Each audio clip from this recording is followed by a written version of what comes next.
కుడి వచ్చిన మీ అందరికీ ప్రభు రక్షకుడైన యేసుక్రీస్తు వారి నామంలో వందనాలు తెలియజేస్తూ ఉన్నాము. ఉపవాసాన్ని గూర్చినటువంటి అధ్యయనం మనం చేస్తూ ఉన్నాం. బైబిల్లో మనము ఉపవాసం అనేటువంటిది ఏం తెలియజేయబడింది, పాత నిబంధన గ్రంథం నుంచి ఉపవాసము ఎలా భక్తులు ఆచరించారు, ఉపవాసము ఉండటం ద్వారా కలిగేటువంటి మేలులేమిటి, ఇవన్నీ కూడా మనం గమనిస్తూ ఉన్నాం. బైబిల్లో మనం చూసినప్పుడు ఉపవాసము అనేటువంటిది మనుషులు తమంతట తాము చేయటం కాదు, కానీ దేవుడు వారికి ప్రత్యేకంగా ఇచ్చినటువంటి ఆజ్ఞ అనేటువంటి విషయాన్ని మనం గమనించడం జరిగింది. లేవియ కాండం మనము గమనించేటప్పుడు దేవుని వాక్యము తెలియజేస్తూ లేవియ కాండంలో వారికి ఉపవాసాన్ని ఒక ఆజ్ఞగా పాత నిబంధన గ్రంథంలో ఇవ్వటాన్ని మనం గమనిస్తూ ఉంటాం. 16వ అధ్యాయము మనం గమనించినప్పుడు 7వ నెల 10వ నాడు ఇజ్రాయేలీలు వారు మాత్రమే కాకుండా వారిలో ఉన్నటువంటి పరదేశులు కూడా వారందరూ కూడా ఏ పని చేయకూడదు అని దేవుడు తెలియజేశాడు. అంతేకాకుండా తమను తాము దుఃఖపరుచుకోవాలి అని చెప్పేసి అన్నాడు. వాస్తవంగా ఇక్కడ దుఃఖపరుచుకోవటము అనేటువంటిది శరీరాన్ని మాత్రమే కాదు, తమ ఆత్మను కూడా బాధించుకునేటువంటి ఒక విషయము. అంటే ఆత్మ ఎలా బాధపడుతుంది అని అనుకుంటూ ఉంటాం. ఎప్పుడైతే శరీరం అనేటువంటిది మనకు శరీరానికి కావలసినవన్నీ దొరికినాయి అనుకోండి, లోపల ఆత్మ కూడా గర్వపడుతూ ఉంటుంది. అలాగనే శరీరం కనుక తగ్గిపోయింది అనుకోండి, ఆత్మ కూడా తగ్గిపోతుంది. కాబట్టి శరీరము ఆత్మకు, ఆత్మ శరీరానికి రెండు కూడా ఒకదానితో ఒకటి ముడిపడినటువంటి విషయము. అందుకనే మన ఆత్మ విషయంలో మనకు తగ్గింపు కావాలి అంటే ఈ శరీరం దగ్గర నుంచే నేర్పవలసినటువంటి అవసరం ఉంటుంది. మనము ఒకరోజు భోజనం పూర్తిగా మానివేసిన తర్వాత మన మాట ఎలా ఉంటుంది అనేటువంటిది అది ఉపవాసం చేసిన వాళ్ళకి అర్థమవుతూ ఉంటుంది. మనమేమిటి, మన శక్తి ఏమిటి, మన సామర్థ్యం ఏమిటి, మన వల్ల ఏమవుతుంది ఏమవ్వదు, ఈ విషయాలన్నీ కూడా మనిషికి అర్థమవుతూ ఉంటాయి. లేదు మనము కాదు కూడదని బాగా కడుపు నిండా తిన్నాం అనుకోండి, నా అంతటి వాళ్ళు లేరు అనుకునే పరిస్థితి కూడా ఈ భూమి మీద మనం చూస్తూ ఉంటాం. కాబట్టి మనిషి తాను తగ్గించుకోవలసినటువంటి అవసరము, దుఃఖపడవలసినటువంటి అవసరము దేవుడు తెలియజేస్తూ ఉంటాడు. అయితే సంవత్సరానికి ఒక్కసారి వాళ్ళకి ఆజ్ఞాపించినప్పటికీ కూడా అనేక సందర్భాలలో వాళ్ళు ఉపవాసం ఉన్నటువంటి పరిస్థితులు మనం చూస్తూ ఉంటాం. ఎప్పుడైతే వారికి అవసరం అంటే కష్టం అనేటువంటిది వచ్చిందో, దేవుని దగ్గర నుంచి సహాయం వాళ్ళు కోరుకున్నారో, అటువంటి సందర్భాలలో వాళ్ళు ప్రత్యేకంగా ఉపవాసం ఉండేవారు. అంటే ఆజ్ఞ అయితే 7వ నెల 10వ నాడు ఒక్కరోజుకి మాత్రమే ఆజ్ఞ, కానీ వాళ్ళు అనేక సందర్భాలలో ముఖ్యంగా వారికి యుద్ధాలు వచ్చినప్పుడు, అనారోగ్యంతో ఎవరైనా కుటుంబ సభ్యులు ఉన్నప్పుడు, లేదంటే ఎవరైనా మరణించినటువంటి సందర్భాలలో, ఇంకా వాళ్ళకు విపత్తులు సంభవించినటువంటి సందర్భాలలో ఒకరోజు మాత్రమే కాదు, ఒకటి కంటే ఎక్కువ రోజులు ఉన్నట్లుగా మనం చూస్తూ ఉంటాం. ఉదాహరణకి మనము దావీదును కనుక గమనించినట్లయితే దావీదు దాదాపుగా వారం రోజులు ఉపవాసం ఉన్నటువంటి సందర్భం తన కుమారుని కొరకు మనం చూస్తూ ఉంటాం. అంతేకాదు నెహెమ్యాను కనుక మనం గమనించినట్లయితే నెహెమ్యా అనేక దినాలు ఆయన ఉపవాసం ఉండి ఆయన ముఖం చూడగానే అర్థమైపోయింది ఆయన తగ్గిపోయాడు అనేటువంటి విషయము. వాస్తవంగా మీరు గమనించండి, ఒక పావు కిలోనో అర కిలోనో తగ్గారనుకోండి, మనిషి వెయిట్ తగ్గిపోయిన సంగతి ఏం తెలియదు. మనిషి తగ్గిపోయిన సంగతి అర్థం కావాలి అంటే చాలా, ఇప్పుడు మీరు గమనించండి, బరువు చాలా తగ్గితే కానీ ముఖంలో మార్పు వస్తుంది.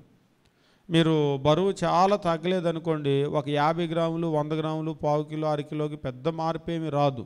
మీరు వేయింగ్ మిషన్ మీద చూసుకుంటే మీకు అర్థమవుతుంది, కానీ ముఖంలో మీకేమీ మార్పులు రావు. ముఖంలో మార్పు వచ్చేసింది అని చెప్పేసి అంటే మీరు బాగా ఫ్యాటీగా ఉన్నటువంటి మనిషిని కనుక చూసినట్లయితే ముఖం ఇంతలా ఇట్లా రౌండ్గా ఉంటుంది.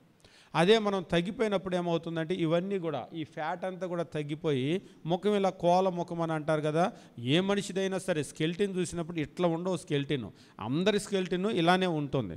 కాకపోతే ఏమవుతుందంటే మనకు ఎప్పుడైతే బాగా ఫ్యాటీగా మనం తయారవుతామో అప్పుడు ఇవన్నీ కూడా లావ్ అవుతాయి, మరలా తగ్గిపోతే ఇవన్నీ తగ్గిపోతాయి. అలాగనే కాకుండా వయసు పెరిగినప్పుడు కూడా ఇది పెరుగుతూ ఉంటుంది, ఏజ్ ఫ్యాక్టర్ని బట్టి, అది వేరే విషయం.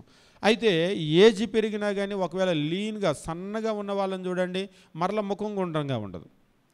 అంటే మనము ఆహారం అనేటువంటిది తీసుకోవటం తగ్గించేసి మనం తగ్గిపోతే ఈ ముఖం యొక్క షేపును చూస్తేనే తగ్గిపోతూ ఉంటుంది. ఒకసారి ఒక మొబైల్ ఫోన్, అదేదో కంపెనీ మొబైల్ ఫోను, అందులో సెల్ఫీ ఫోటోలు దిగేటువంటి ఒక ఆప్షన్ ఇచ్చాడు. అందులో స్లిమ్ ఫోటో అనేటువంటిది ఒక ఆప్షన్ ఇచ్చాడు. స్లిమ్ ఫోటో కొట్టగానే ఇవన్నీ తగ్గించేసినాయి. అంతేకాదు ఆ ఫోటోలో ఏమో గమ్మత్తైనటువంటి మోడల్ పెట్టాడు. ఏం పెట్టాడంటే, మనకి వయసు అయిపోయినా కానీ యవ్వనస్తుల్లాగా ఫోటో దిగాలి అంటే ఆ ముఖం మీద ఉన్నటువంటి ఈ మడతలన్నీ కూడా చూపించకుండా మేకప్ వేసుకుంటే ఎట్లా ఉందో అట్లా ఇస్తూ ఉందన్నమాట ఫోటో. అంటే మనిషి బాగా అర్థం చేసుకున్నాడు, వయసు అయిపోతే చర్మంలో ఏం మార్పు వస్తుంది, షేప్లో ఏం మార్పు వస్తుంది, బాగా ఒకవేళ ఫ్యాటీగా ఉంటే ముఖం ఎట్లా ఉంటుంది, ఇవంతా కూడా. కాబట్టి మనకు కూడా తెలుసు, ఎదుటి వాళ్ళ ముఖం చూడగానే ఏంటండి మధ్య బాగా తగ్గిపోయారు అని అంటూ ఉంటాం. అంటే ఎట్లా మీకు అర్థమైంది నేను తగ్గిపోయానంటే, ఏం వెయింగ్ మిషన్ మీద ఎక్కువ నించో అవును తగ్గింది అని చెప్పాల్సిన పని లేదు.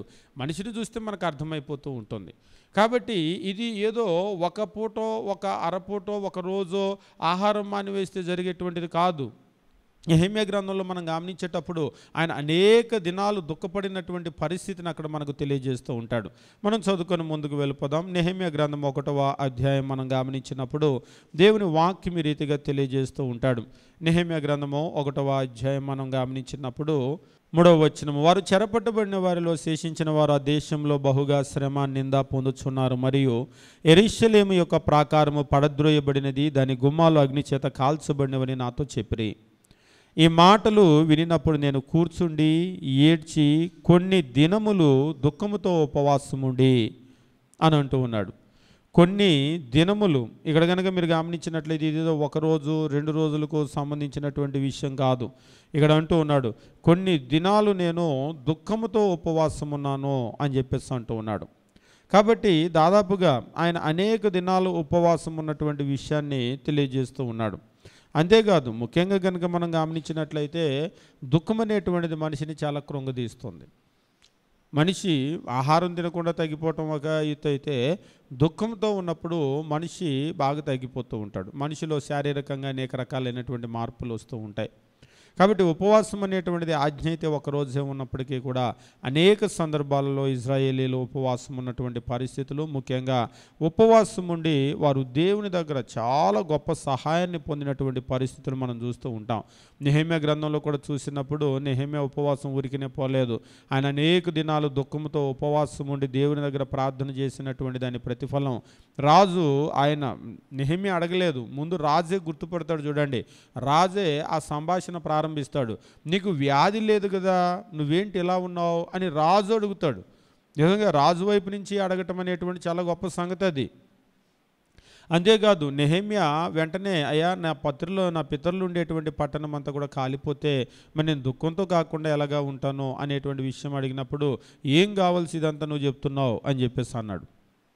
అంటే అతనికి ఏదన్నా బాధ ఉందనుకోండి, అది రాజు దగ్గర పెట్టవలసిన అవసరం లేదు కదా, ఏం కావాల్సి అడుగుతున్నావు అని రాజు అడగటము, ఇదిగో అయ్యా మరి నేను వెళ్ళి మీరు కనుక సెలవిస్తే ఇలా పట్టణాన్ని కట్టుకొని వస్తాను అని చెప్పేసి అడగటము, వెంటనే ఎన్ని దినాలు ఉంటుంది ఏంటి నీ ప్రయాణం అని అడగటము, ఇంతకాలము అని చెప్పగానే రాజు దానికి అంగీకరించటము, వెంటనే రిక్వెస్ట్ నెంబర్ 2, అయ్యా మరి నేను వెళ్ళేటప్పుడు అధికారులు నన్ను అక్కడ నది దాటిన తర్వాత అక్కడ దాకా తీసుకొని వెళ్ళటానికి సెలవు ఇవ్వమని చెప్పేసి అన్నప్పుడు దాన్ని కూడా రాజు సమ్మతించటము, తర్వాత నది అవతల ఉన్నటువంటి మీ అడవుల మీద ఉన్నటువంటి ఆసాపులకి కనుక మీరు తాకీదులు ఇస్తే అక్కడ అడవులు నరికి ఆ పట్టణం కట్టించుకుంటాను అంటే దానికి కూడా సమ్మతించటము, పూర్తిగా ఇదంతా కూడా అక్కడ నెహెమ్యా రిక్వెస్ట్ 1, 2, 3 వెంటనే 3 రిక్వెస్ట్లు పెడితే అసలు రాజుకి ఏం అవసరం ఉంది, పంపించటమే ఎక్కువ.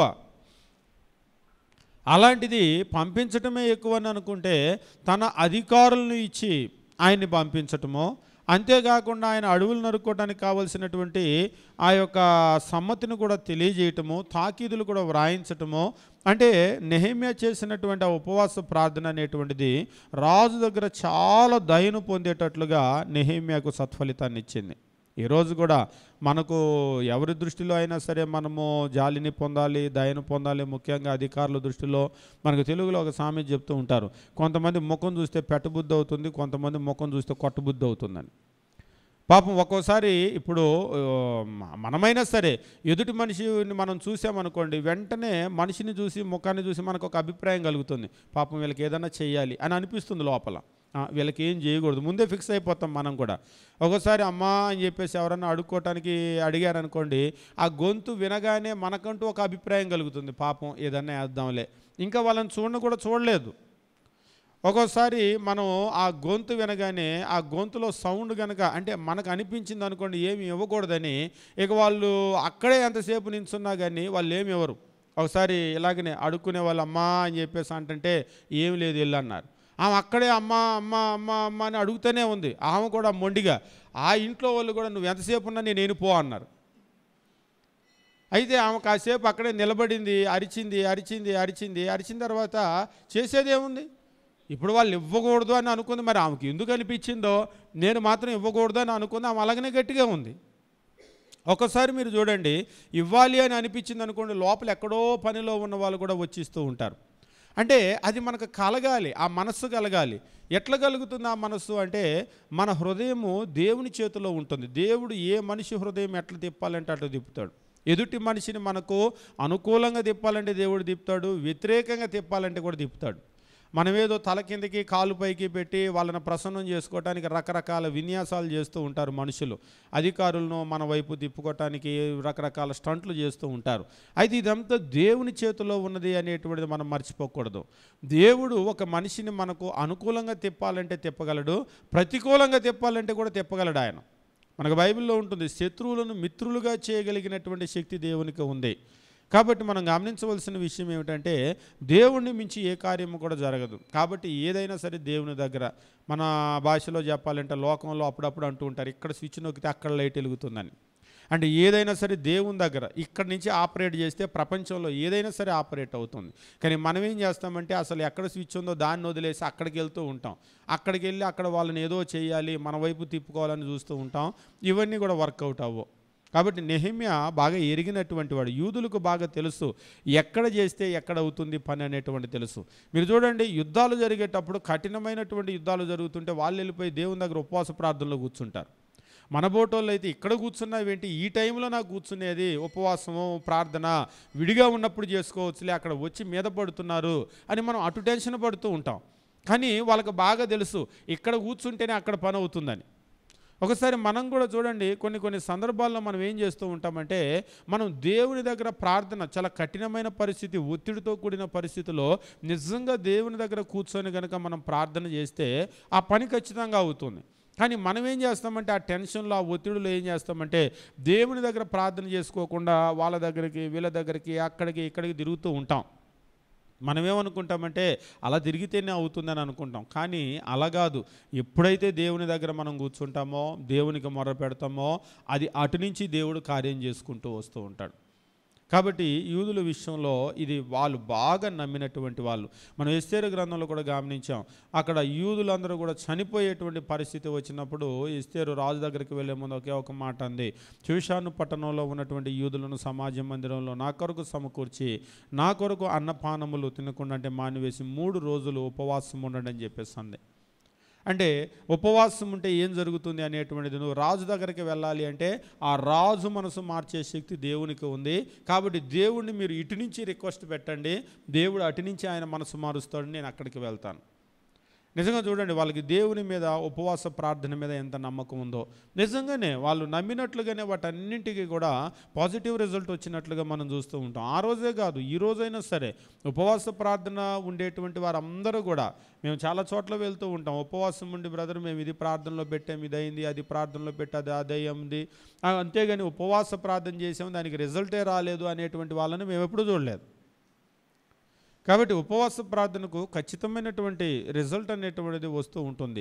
ఇంకా మనం బైబిల్లో గమనించినప్పుడు దుష్టులు దుర్మార్గులు ఉపవాసం ఉంటే కూడా దేవుడు చూస్తాడు. ఆహాబు రాజు ఎంత పనికిమాలినటువంటి వాడు, దేవుడే చెప్పాడు, ఆహాబు అంటే పనికిమాలిన వాడు, తను తాను అమ్ముకున్నటువంటి దౌర్భాగ్యుడు ఎవడూ లేడని దేవుడే చెప్పాడు.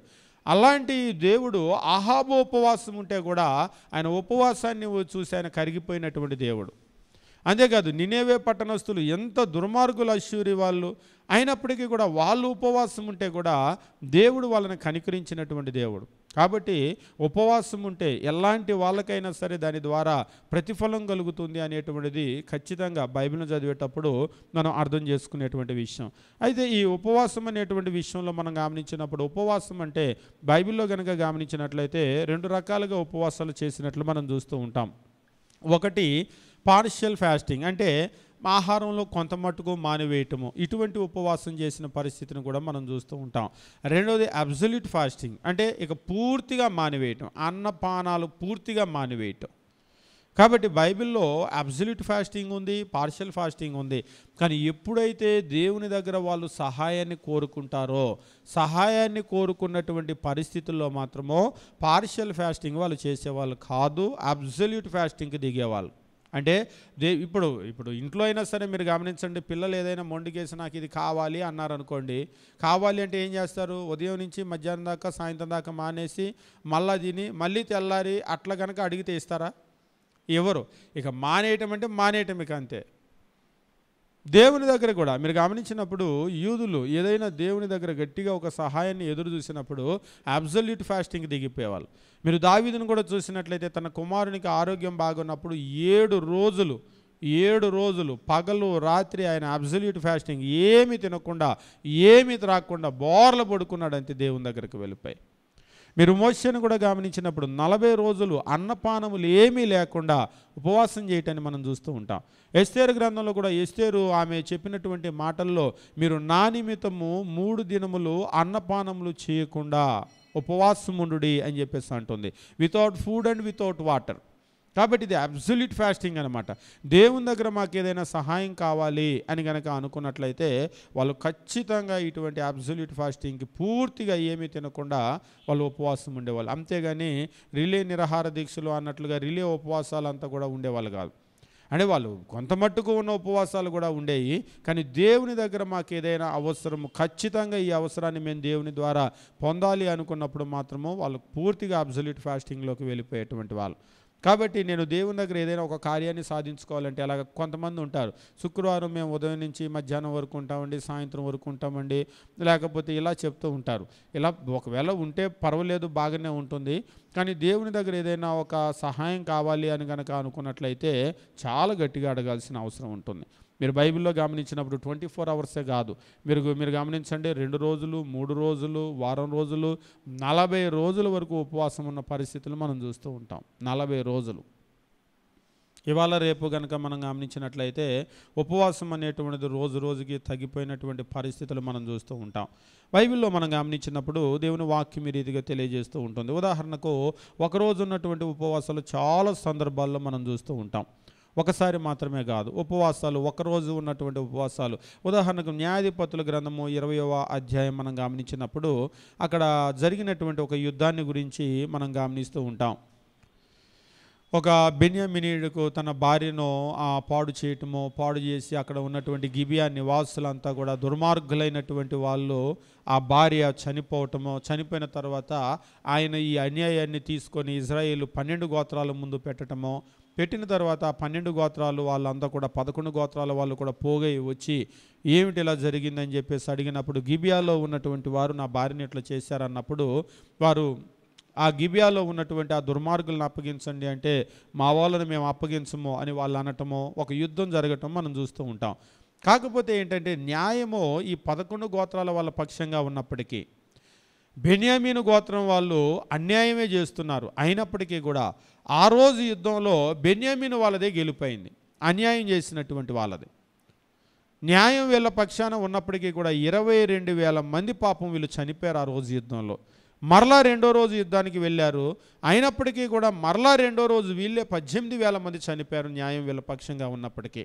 ఆ తర్వాత వాళ్ళు చేసినటువంటిది ఏమిటంటే న్యాయాధిపతుల గ్రంథము 20వ అధ్యాయం మనం గమనించినప్పుడు దేవుని వాక్యం ఈ రీతిగా తెలియజేస్తూ ఉంటాడు. 20వ అధ్యాయము 25-26 వచనాలు. గిబియాలో నుంచి బయలుదేరి వచ్చి ఇజ్రాయేలీల్లో 18,000 మందిని నేలగూర్చి సంహరించిరి, వీరందరూ కత్తి దూయేవారు. అప్పుడు ఇజ్రాయేలీలందరూ జనులందరూ పోయి బేతేలును ప్రవేశించి ఏడ్చుచు సాయంకాలం వరకు అక్కడ యెహోవా సన్నిధిని కూర్చుండుచు ఉపవాసం ఉండి దహన బలులు సమాధాన బలులు యెహోవా సన్నిధిని అర్పించిరి. వాస్తవంగా ఇది కనుక మీరు గమనించినట్లయితే ఒకరోజు ఉపవాసం, ఆ రోజు వాళ్ళు వెళ్ళిపోయి కొందరు ఒకవేళ అడగవచ్చు 2 రోజులు 3 రోజులు ఎందుకు ఉండలేదని. ఇది 2 రోజులు 3 రోజులు ఉండటానికి అవకాశం లేదు. ఎందుకంటే మరలా తెల్లారితే యుద్ధము చేయాల్సినటువంటి పరిస్థితి. అంతేగాని ఇప్పుడు చిన్నపిల్లల ఆటలు మీరు చూస్తూ ఉంటారు, ఆడుకుంటూ ఆడుకుంటూ మధ్యలో బీసీ అని చెప్పేసి వెళ్ళిపోతారు, మళ్ళీ వచ్చి మళ్ళీ ఆటలో జాయిన్ అవుతారు. ఈ యుద్ధాలు అట్లా కుదరదు. మీరు యుద్ధం అంటే యుద్ధమే, అంతేగాని మేము ఉపవాసం ఉన్నాం ఒకరోజు ఆగి రెండో రోజు మీరు రండి అప్పుడు యుద్ధం చేసుకుందామంటే కుదరదు. కాబట్టి ఇది ఏమైపోయిందండి, ఇంకా వాళ్ళకి చేసేటువంటి పరిస్థితి లేదు. అక్కడ ఖచ్చితంగా వాళ్ళు ఏం చేశారంటే అక్కడ సాయంకాలం వరకు యెహోవా సన్నిధిని కూర్చుండుచు ఉపవాసం ఉండి దహన బళ్ళు సమాధాన బళ్ళు యెహోవా సన్నిధిని అర్పించిరి అని చెప్పేసి తెలియజేస్తున్నాడు. ఇది వాళ్ళు ఉన్నటువంటి ఉపవాసం. అయితే కేవలం ఒకే ఒక్క రోజు ఉన్నటువంటి ఉపవాసం అన్నమాట ఇది. అయితే దీనికి కూడా గొప్ప ప్రతిఫలం వచ్చినట్లుగా మనం చూస్తూ ఉంటాం. అంతేకాదు మొదటి సమూయేలు గ్రంథము మనం గమనించేటప్పుడు దేవుని వాక్యం ఈ రీతిగా తెలియజేస్తూ ఉంటాడు.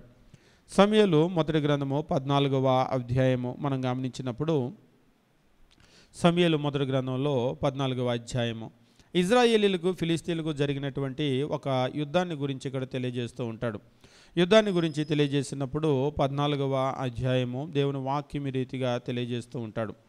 14వ అధ్యాయము 24వ వచనము, నేను నా శత్రువుల మీద కొనక మునుపు సాయంత్రము కాక మునుపు భోజనము చేయవాడు శపింపబడును అని సౌలు జనుల చేత ప్రమాణము చేయించెను. ఫిలిస్తీన్లతో యుద్ధం జరుగుతుంది. వాస్తవంగా ఈ యుద్ధం కూడా చాలా సీరియస్గా ఉన్నటువంటి యుద్ధం అన్నమాట. ఎట్లా ఉంది ఈ యుద్ధం యొక్క పరిస్థితి అని చెప్పేసి కనుక మీరు చూసినట్లయితే 14వ అధ్యాయము తెలియజేస్తూ ఉంటాడు. 14వ అధ్యాయంలో వారు వీళ్ళు ఎదురుబొదురు ఉన్నటువంటి పరిస్థితి. అయితే ఆ యుద్ధం చాలా భీకరమైనటువంటి యుద్ధం జరుగుతూ ఉంది. యుద్ధం జరుగుతూ ఉన్నప్పుడు ఇక్కడ ఒక మాట అంటూ ఉంటాడు. ఏమన్నా అంటూ ఉంటాడంటే 14వ అధ్యాయము 24వ వచనము, సౌలు రాజు ఒక మాటని ఇక్కడ తెలియజేస్తూ ఉంటాడు. నేను నా శత్రువుల మీద పగదీర్చుకొనక మునుపు సాయంత్రము కాక మునుపు. మీరు ఒక మాట గమనిస్తూ ఉన్నారా? సాయంత్రము ఇందాక కూడా మనం గమనించినప్పుడు న్యాయాధిపతుల గ్రంథంలో సాయంత్రం వరకు అని ఉంటుంది. ఈ సాయంత్రం అనేటువంటిది ఏమిటి అని కొందరు అనుకుంటూ ఉంటారు. సాయంత్రం అనేటువంటిది ఏమిటి అంటే యూదులకు సాయంత్రం నుంచి సాయంత్రం వరకు ఒక రోజు. కాబట్టి సాయంత్రం వచ్చింది అంటే ఒక రోజు వాళ్ళు కంప్లీట్గా ఉన్నట్లు. మన లెక్కలో ఒక రోజు అంటే అర్ధరాత్రి నుంచి అర్ధరాత్రి వరకు ఈవేళ ఒక రోజుగా మనం లెక్కిస్తూ ఉన్నాం. ఒకవేళ రోమన్స్ కనుక చూసినట్లయితే వాళ్ళకు ఉదయం నుంచి ఉదయం వరకు ఒక రోజు. అందుకనే యూదులు ఇక్కడ మనం కనుక చూసినట్లయితే సాయంత్రం వచ్చిందంటే డేట్ మారుతుంది. సాయంత్రం వరకు వాళ్ళు ఉపవాసం ఉన్నారంటే ఆ రోజు వాళ్ళు కంప్లీట్గా ఉన్నటువంటి పరిస్థితిని తెలియజేస్తూ ఉన్నాడు అనమాట. ఇక్కడ కూడా సౌలను అంటున్నాడు, నేను నా శత్రువుల మీద పగ తీర్చుకొనక మునుపు సాయంత్రము కాక మునుపు భోజనము చేయవాడు శపింపబడును అని సౌలు జనుల చేత ప్రమాణము చేయించెను. ఆయన ఒక్కడున్న ఉపవాసం కాదు, సౌలు జనులందరి చేత కూడా ప్రమాణం చేయించాడు, ఎవ్వరు కూడా మనం తినొద్దు. ఎప్పటి వరకు? సాయంత్రం వరకు మనం ఎవరు కూడా ఏం తినొద్దు. జనుల మీద మనం విజయం సాధించే వరకు మనం ఏమి తినొద్దు. అంటే ఖచ్చితంగా మనం గెలుస్తామనేటువంటి వాళ్ళ నమ్మకం చూడండి. గెలిచేదాకా మనం ఏం తినొద్దు, సాయంత్రం దాకా ఏం తినొద్దు. అంటే సాయంత్రానికి మనకు గెలుపు వస్తుంది అనేటువంటి ఒక నమ్మకం కూడా. మరి గెలవకపోతే సాయంత్రం తినేయమంటారా అని అడిగితే కాదు. అంటే ఖచ్చితంగా దానికి గెలుపు వస్తుంది, దేవుడు మన పక్షాన కార్యం చేస్తాడు అనేటువంటి విషయాన్ని అక్కడ తెలియజేస్తున్నాడు. కాబట్టి ఇజ్రాయేలీలను కనుక మీరు గమనించినట్లయితే దాదాపు చాలా యుద్ధాల్లో ఒకవైపు వాస్తవంగా ఇక్కడ మీరు గమనించండి, ఇప్పుడు మనము మామూలుగా టౌన్లో ఉండేటువంటి వాళ్ళం మార్నింగ్ టిఫిన్ అంటే ఏం చేస్తాం? మార్నింగ్ టిఫిన్ అంటే మనం ఏం చేస్తాం? టౌన్లో ఉండేవాళ్ళు 2 ఇడ్లీలు తింటే కూడా టిఫిన్ అయిపోయేది. 2 ఇడ్లీలు తిని మాత్రలు వేసుకునే వాళ్ళు, ట్యాబ్లెట్లు వేసుకునే వాళ్ళు చాలామందే ఉంటారు. ఎక్కువ కూడా తినరు. లేదంటే ఒక 2 ఇడ్లీ ఇంకేదన్నా కొద్దిగా తింటారు. ఒకసారి ఒకళ్ళు అంటూ ఉన్నారు, ఒక ఊరు వెళ్తే మార్నింగ్ టిఫిన్ చేశారా అంటే ఏదో మాట వరుసగా అడిగితే, టిఫిన్లు మాకు అవ్వవు కదా, మేము అన్నం తింటేనే పొలంకి వెళ్ళే వాళ్ళం కదండి అంటున్నారు. ఒకవేళ 2 ఇడ్లీలో 4 ఇడ్లీలో 4 కాదు 6 ఇడ్లీలు పెట్టైనా పొలానికి పంపించారనుకోండి, ఎట్లా ఉంటుంది? బరువు పని, కష్టమైన పని చేయాలి అంటే వాళ్ళకి చాలా క్యాలరీస్ కావాలి, అంతే కదా. ఎంత శరీరానికి ఒక రకంగా ఫుడ్ అనేటువంటిది ఆహారము శరీరానికి ఇచ్చే ఇంధనం. మనం ఎలాగైతే వాహనంలో ఇంధనం లేకుండా, మనం పెట్రోల్ లేకుండా వాహనాన్ని నడపాలంటే నడపలేం. శరీరానికి కూడా ఏమిటి అంటే శక్తి అనేటువంటిది మనం తినే ఆహారం నుంచి క్యాలరీస్ వస్తూ ఉంటాయి. ఎంత శక్తి వాళ్ళకి అవసరమో పనిలో అంత ఆహారం తీసుకోవాలి. లెక్క అయితే ఆహారం అనేటువంటిది మనకి శరీరానికి కావాల్సిన శక్తిని ఇస్తుంది. ఈ శరీరం అనేటువంటిది ఎంత శక్తి మనకి అవసరమో మనం చేసే పనిలో అంత ఆహారం తీసుకోవాలి లెక్క అయితే. కానీ లెక్క అలా ఉండదు. ఎలా ఉంటుందంటే లెక్క నచ్చిందంటే గట్టిగా తినేస్తాం, నచ్చకపోతే వదిలేస్తాం. ఇప్పుడు నేను చేసే పని అంతా, అంతేగాని నేను చేసే పనికి నాకు ఎన్ని క్యాలరీలు ఇలాగ లెక్కేసుకొని తినేవాళ్ళు మనకు అసలు దాదాపుగా కనపడరు. అంటే అస్సలు ఉండరని అనటం లేదు, ఎక్కువ మంది అలాగ ఉండరు.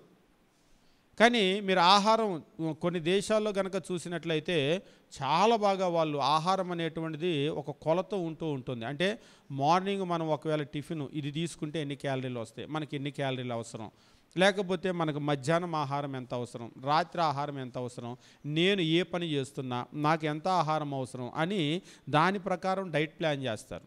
మనకు అట్లా కాదు. దోసకాయలు ధర తక్కువ అంటే రోజు దోసకాయ కూర వండేవాళ్ళు ఉంటారు. కొంతమందికి దోసకాయ అంటే అసలు ఇష్టం ఉండదు, పప్పు ఇష్టం. పప్పు ఇష్టం అంటే రోజు పప్పే. కొంతమందికి మాంసం ఇష్టం అంటే రోజు మాంసమే, ఇక మాంసం లేకుండా ముద్ద ముట్టరు. అట్లా మనమే డైట్ అనే విషయంలో అట్లా వెళ్ళిపోతూ ఉంటాం. కానీ ఆహారం అనేటువంటిది మన శరీరానికి కావాల్సినటువంటి ఇంధనం. కాబట్టి ఆహారం అనేటువంటిది ఇక్కడ నేనేం చెప్పాలనుకున్నా అంటే యుద్ధానికి వెళ్ళే వాళ్ళకి ఎంత శక్తి అవసరం. పొలం పనికి వెళ్ళే వాళ్ళు అయినా సరే ఆ పూట నీరసం వస్తే కూర్చుంటే నష్టమే ఉండదు, అవునా. ఒకసారి నీరసం వచ్చిందనుకోండి పక్కకి వెళ్ళి కూర్చుంటారు, నష్టమేమి ఉండదు. కానీ యుద్ధం చేసే వాళ్ళకు శక్తి చాలా చాలా అవసరం. పొరపాటున కనుక నీరసం అయ్యారు అంటే ఇక మరలా వాళ్ళ ప్రాణం కూడా ఉండదు, వాళ్ళ దేశం కూడా ఉండనటువంటి పరిస్థితులు. ఈరోజు మీరు ఇంటికి వెళ్ళిన తర్వాత ఒక చిన్న పని చేయండి. మన సైనికులకి ఇచ్చేటువంటి ఆహారం ఉంటుంది కదా, దీని గురించి ఒక్కసారి మీరు ఆసక్తి కలిగిన వాళ్ళు, అందరూ కాదు, ఆసక్తి కలిగిన వాళ్ళు ఒక్కసారి స్టడీ చేయండి. అని మనం ఇలాంటి ఆహారం తింటాం కదా, మీరు చూడండి సైనికులు ఎప్పుడు ఫిట్గా ఉంటారు. వాళ్ళు చేరినప్పుడు ఎట్లా ఉంటారో వాళ్ళు ఎంతకాలం సైన్యంలో ఉన్నా కానీ ఫిట్గా ఉంటారు. ఎటువంటి ఆహారం ఇస్తారు, ముఖ్యంగా యుద్ధం చేసేటప్పుడు ఎలాంటి ఆహారం ఇస్తారు. మీరు యూట్యూబ్లోకి వెళ్ళి కూడా కొట్టండి, యూట్యూబ్లో కూడా వెళ్ళి కొడితే అక్కడ రెడీ టు మేడ్ ఫుడ్ అని చెప్పేసి ఉంటుంది. అది రష్యన్ ఆర్మీ కానీ యుఎస్ ఆర్మీ కానీ ఇలాగ కొన్ని దేశాల ఆర్మీకి ఇచ్చేటువంటి ఫుడ్ ఉంటుంది. అది చూడటానికి చాలా చిన్న ప్యాకెట్గానే ఉంటుంది. నిజంగా ఒక్కోసారి ఆశ్చర్యం వేస్తూ ఉంటుంది. ఒక రష్యన్ ఆర్మీకి చెందినటువంటి ఫుడ్ చూస్తూ ఉంటే ఒక చిన్న ప్యాకెట్ లాగానే ఉంది. ఆ ప్యాకెట్ని కట్ చేసి మొత్తము తీస్తే దానిలో వాళ్ళకేవో అన్నీ చిన్న చిన్న ప్యాకెట్లు, ఇంకా లోపల చాలా ప్యాకెట్లు ఉన్నాయి. అంతేకాదు అందులో ఏముందంటే వాళ్ళకి ఈ మ్యాచ్ బాక్సు, అందులో ఫైర్కి సంబంధించినటువంటిది కూడా ఒక ప్రత్యేకమైన చిన్న కిట్ ఇచ్చాడు. అదేమైందంటే దాన్ని వెలిగించగానే అందులో నుంచి మంట వచ్చింది. ఇందులో వేడి చేసుకునేటువంటివి కొన్ని ఉన్నాయి. నిజంగా ఆ ప్యాకెట్ తీసినప్పుడు చిన్న ప్యాకెట్ లాగా ఉంది, కానీ ప్యాక్ చేసినప్పుడు దాన్ని తీస్తే అందులో వాళ్ళ శరీరానికి కావాల్సినటువంటి క్యాలరీస్, ముఖ్యంగా ఆ క్యాలరీస్ని కౌంట్ చేసి ఏ ఆహారం అయితే, అంటే కడుపేమో బాగా ఇంత అయిపోకూడదు, అయిపోయింది అనుకోండి మళ్ళీ యుద్ధం చేయలేరు. కడుపుకి లైట్గా ఉండాలి, కానీ శరీరానికి బాగా శక్తి రావాలి. అటువంటి ఆహారాన్ని డిజైన్ చేసి వాళ్ళకి ఇస్తూ ఉంటారు. నిజంగా ఆహారాన్ని చూస్తూ ఉంటే శక్తి అనేటువంటిది చాలా చాలా అవసరం యుద్ధానికి వెళ్ళే వాళ్ళకి. ముఖ్యంగా నీరసం అయిపోయారు అంటే యుద్ధం పరిస్థితే మారిపోతుంది. కానీ యుద్ధం జరిగేటప్పుడు ఇక్కడ సౌలు చేసినటువంటి తీర్మానం చాలా ఆశ్చర్యాన్ని కలిగిస్తుంది. 14వ అధ్యాయం 24వ వచనములో, మొదటి సమూయేలు గ్రంథము, నేను నా శత్రువుల మీద పగ తీర్చుకొనక మునుపు సాయంత్రము కాక మునుపు భోజనము చేయవాడు శపింపబడును. ఆయన ఒక్కడే కాదు, సైన్యంలో ఎవ్వడూ భోజనం చేయటానికి లేదు. అయ్యా మరి నీరసం అయిపోతాం కదా అంటే, నీరసమైనా కానీ ఇవాళ నీరసంతోనే మనం వెళ్దాం, అంతే వెళ్దాం. సాయంత్రం వరకు ఎవరు కూడా తినటానికి లేదు. వాస్తవంగా ఇక్కడ మీరు ఒక విషయాన్ని కనుక గమనించినట్లయితే ఈ అధ్యాయంలో ఆ శపథాన్ని, అంటే ఆ తీర్మానం చేసినప్పుడు తన కుమారుడైనటువంటి యోనాతాను దాన్ని ఆయన అనుకోకుండానే ఆ యొక్క ఆలోచన, ఆ తీర్మానాన్ని, రాజు చేసినటువంటి ఆ తీర్మానాన్ని మీరటాన్ని మనం గమనిస్తూ ఉంటాం.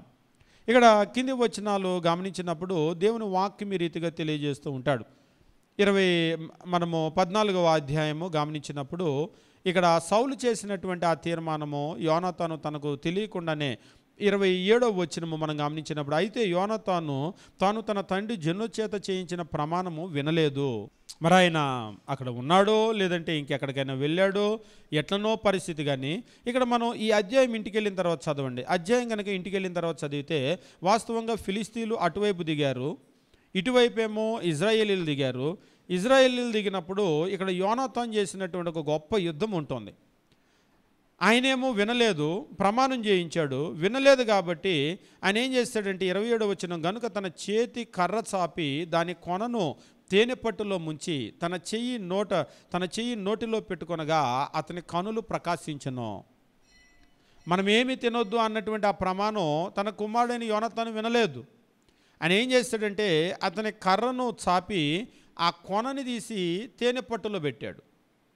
ఆ కర్రకి తేనె అంటుకుంది. తేనె అంటుకున్నప్పుడు ఏం చేశాడంటే తన చెయ్యి నోటిలో పెట్టుకొనగా, దాన్ని ముంచి తన చెయ్యి నోటిలో పెట్టుకొనగా తన కనులు ప్రకాశించెను అని అంటున్నాడు. వాస్తవంగా ఇక్కడ కనులు ప్రకాశించటం అని అంటే ఇక్కడ ఒక విషయం మీకు అర్థమవుతూ ఉండాలి.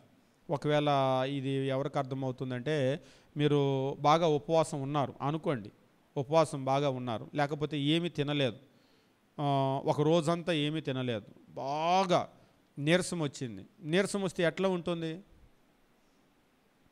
మీ కళ్ళు కూడా డిమ్ అయిపోతూ ఉంటాయి. ఒక్కసారి కనుక మీకు మొట్టమొదట ఈ కళ్ళు డిమ్ అయిపోయినప్పుడు మీకు ఆహారం కూడా ఇక్కడ ఉన్నటువంటి ఇచ్చిన ఆహారం ఏంటంటే తేనె. మీకు తీపి పదార్థం గ్లూకోజ్ ఉంటుంది. తేనె అంటే గ్లూకోజ్ డైరెక్ట్గా ఎక్కేస్తుంది. ఎప్పుడైతే దాన్ని అట్లా నాలుక మీద నోట్లో పెట్టాడో ఆ గ్లూకోజ్ ఏమైందంటే జమ్మని ఎక్కింది. బ్లడ్లో మనకి లెవెల్స్ తగ్గిపోతూ ఉంటాయి కదా, వెంటనే అందుకనే ఇది నీరసం వచ్చినప్పుడు కూడా గ్లూకోజ్ ఇస్తూ ఉంటారు, గ్లూకాన్-డి అని చెప్పేసి అడ్వర్టైజ్మెంట్లు చేస్తారు. ఆ గ్లూకోజ్ కనుక తాగారనుకోండి వెంటనే శక్తి వచ్చేస్తూ ఉంటుంది. అంటే ఆహారం కూడా జీర్ణమయ్యి అందులో ఉన్న గ్లూకోజ్ని శరీరం గ్రహిస్తుంది. అయితే ఈ ప్రక్రియ అంతా కూడా చాలా లేటుగా జరుగుతూ ఉంటుంది. ఇక్కడ మీరు తేనె అయితే ఎప్పుడైతే అట్లా నోట్లో పెట్టుకున్నాడో, పెట్టుకోగానే అతని కన్నులు ప్రకాశించెను. అంటే ఎంత ఎనర్జీ వచ్చిందో చూడండి. అయితే దీన్ని బట్టి మనకేం అర్థమవుతుందంటే, యుద్ధం చేసేటువంటి వాళ్ళు యోనాతాను లాంటి వాళ్ళేగా మిగిలిన సైన్యం అంతా, వాళ్ళందరూ ఎలాంటి పరిస్థితిలో ఉన్నారు? అయినప్పటికీ కూడా సౌలు మనం ఏం తినటానికి వీల్లేదు, సాయంత్రం వరకు ఎవరు ఏం తినటానికి వీల్లేదు అని అన్నాడు.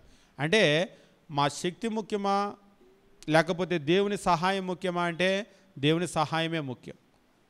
కాదయ్యా తింటే గట్టిగా యుద్ధం చేస్తే గెలుస్తామంటే నువ్వు తింటే గట్టిగా యుద్ధం చేస్తే గెలుస్తావో లేదో తెలియదు, కానీ దేవుని సహాయం కనుక ఉంటే ఖచ్చితంగా గెలుస్తాం. మనం నీరసంతో యుద్ధానికి వెళ్ళినా గెలుస్తాం. నిజంగా వాళ్ళ ఆలోచన చూడండి. మనము ఏమీ తినకుండా యుద్ధానికి వెళ్తే కూడా గెలుస్తాం దేవుని సహాయం ఉంటే. అదే ఒకవేళ దేవుని సహాయం లేదనుకోండి, నువ్వెంత గట్టిగా తిన్నా నీలో ఎంత శక్తి ఉన్నా ఆ గెలుపు వస్తుందో రాదో తెలియదు. కాబట్టి వాళ్ళు ఏం కోరుకున్నారు అంటే మన బలం కంటే కూడా దేవుని బలాన్నే వాళ్ళు ఆశ్రయించారు. ఈరోజు కూడా మనం ఎంత బలహీనంగా ఉన్నా కానీ మన బలహీనత కాదు, దేవుని బలాన్ని కనుక మనం ఆశ్రయిస్తే మనం ఎంత బలహీనంగా ఉన్నా కానీ మనం గెలుస్తాం. ఇక్కడ యోనాతాను కూడా అతడు తన తండ్రి చేసినటువంటి ప్రమాణం తెలియదు. ప్రమాణం తెలియకపోయేసరికి ఆయన ఏం చేశాడంటే తేనె తీసుకొని నోట్లో పెట్టేసుకున్నాడు. కానీ అక్కడ మీరు ఇంటికి వెళ్ళిన తర్వాత చదవండి, ఆ రోజు చాలా గొప్ప యుద్ధం జరుగుతుంది. నిజంగా ఒక రకంగా చెప్పాలంటే యోనాతాను ఒక్కడే యుద్ధాన్ని గెలిపిస్తాడు. యోనాతాను ఒక్కడే యుద్ధాన్ని గెలిపించినటువంటి పరిస్థితిలో, కానీ అతడు నోట్లో పెట్టేసుకున్నాడు కదా, తేనె తీసి నోట్లో పెట్టేసుకునేసరికి, లేదు నేను ప్రమాణం చేశాను, నువ్వు ఖచ్చితంగా చావాల్సిందే అని సౌలు రాజు ఆయన చంపడానికి వస్తాడు. ఎందుకంటే మనము లోకంలో కూడా మీరు రతన్ టాటా, మీరు టాటా మోటార్స్లో కనుక వెళ్తే టాటా కంపెనీలో ఒక కొటేషన్ ఉంటుంది, a promise is a promise అని. మాట అంటే మాటే. దేవుని దగ్గర మాట ఇచ్చాం సాయంత్రం వరకు ఏమీ తినకూడదని. నువ్వు తేనె తీసి నోట్లో పెట్టుకున్నావు, అంత తిన్నావా ఇంత తిన్నావా కాదు, నువ్వు తేనె తీసి నోట్లో పెట్టుకున్నావు, నువ్వు మరణానికి పాత్రుడు, నువ్వు చావాల్సిందే అని చెప్పే సౌలు అంటే జనాలందరూ వచ్చి అడ్డుపడిపోతారు. లేదు లేదు, ఈరోజు ఇంత గొప్ప విజయం దేవుడు ఈయన ద్వారా ఇస్తే ఈయన చంపడానికి మేము ఒప్పుకోం. అయినా సరే ఆ మాట చెప్పినప్పుడు ఆయన లేడు, ఆయనకి తెలియదు. ఒకవేళ తెలిసి మీరితే అది వేరే విషయం. అది చెప్పినప్పుడు ఆ మాట చెప్పినప్పుడు ఆయన లేడు, ఆయనకి తెలియదు, ఆయనకి తెలియక తిన్నాడు. ఒకవేళ ఆ మాట ఆయనకి తెలుసు అనుకోండి, తెలిసి మీరాడు అనుకోండి, అది వేరే విషయం. వచ్చి ప్రజలందరూ కూడా అక్కడ అడ్డుపడిపోతారు. దాన్ని బట్టి యోనాతాను ఆ రోజు బతికిపోతాడు. అంటే ఇక్కడ మనం చూసేటువంటి విషయం ఏమిటి అంటే ఇజ్రాయేలీలు వాళ్ళు దేవుని మీద ఎంత ఆధారపడేవాళ్ళు, తమ శక్తి కంటే కూడా దేవుని శక్తి మాకు ముఖ్యం అని నమ్మినటువంటి వాళ్ళు. అందుకనే యుద్ధంలో, ముఖ్యంగా యుద్ధంలోకి వెళ్ళినప్పుడు సౌలు రాజు చేసినటువంటి ఆ ప్రమాణము, ఆ ఉపవాసం కూడా ఓన్లీ 1 డే ఫాస్టింగే, అది కూడా కేవలం ఒక్క రోజు సాయంత్రం వరకు అని చెప్పేసి ఆయన క్లియర్గా చెప్తూ ఉంటాడు. అంతేకాదు 2 సమూయేలు గ్రంథము మనం గమనించేటప్పుడు 1వ అధ్యాయము, సమూయేలు 2వ గ్రంథము 1వ అధ్యాయం మనం గమనించినప్పుడు 1వ అధ్యాయము 12వ వచనము దేవుని వాక్యం ఈ రీతిగా తెలియజేస్తూ ఉంటాడు.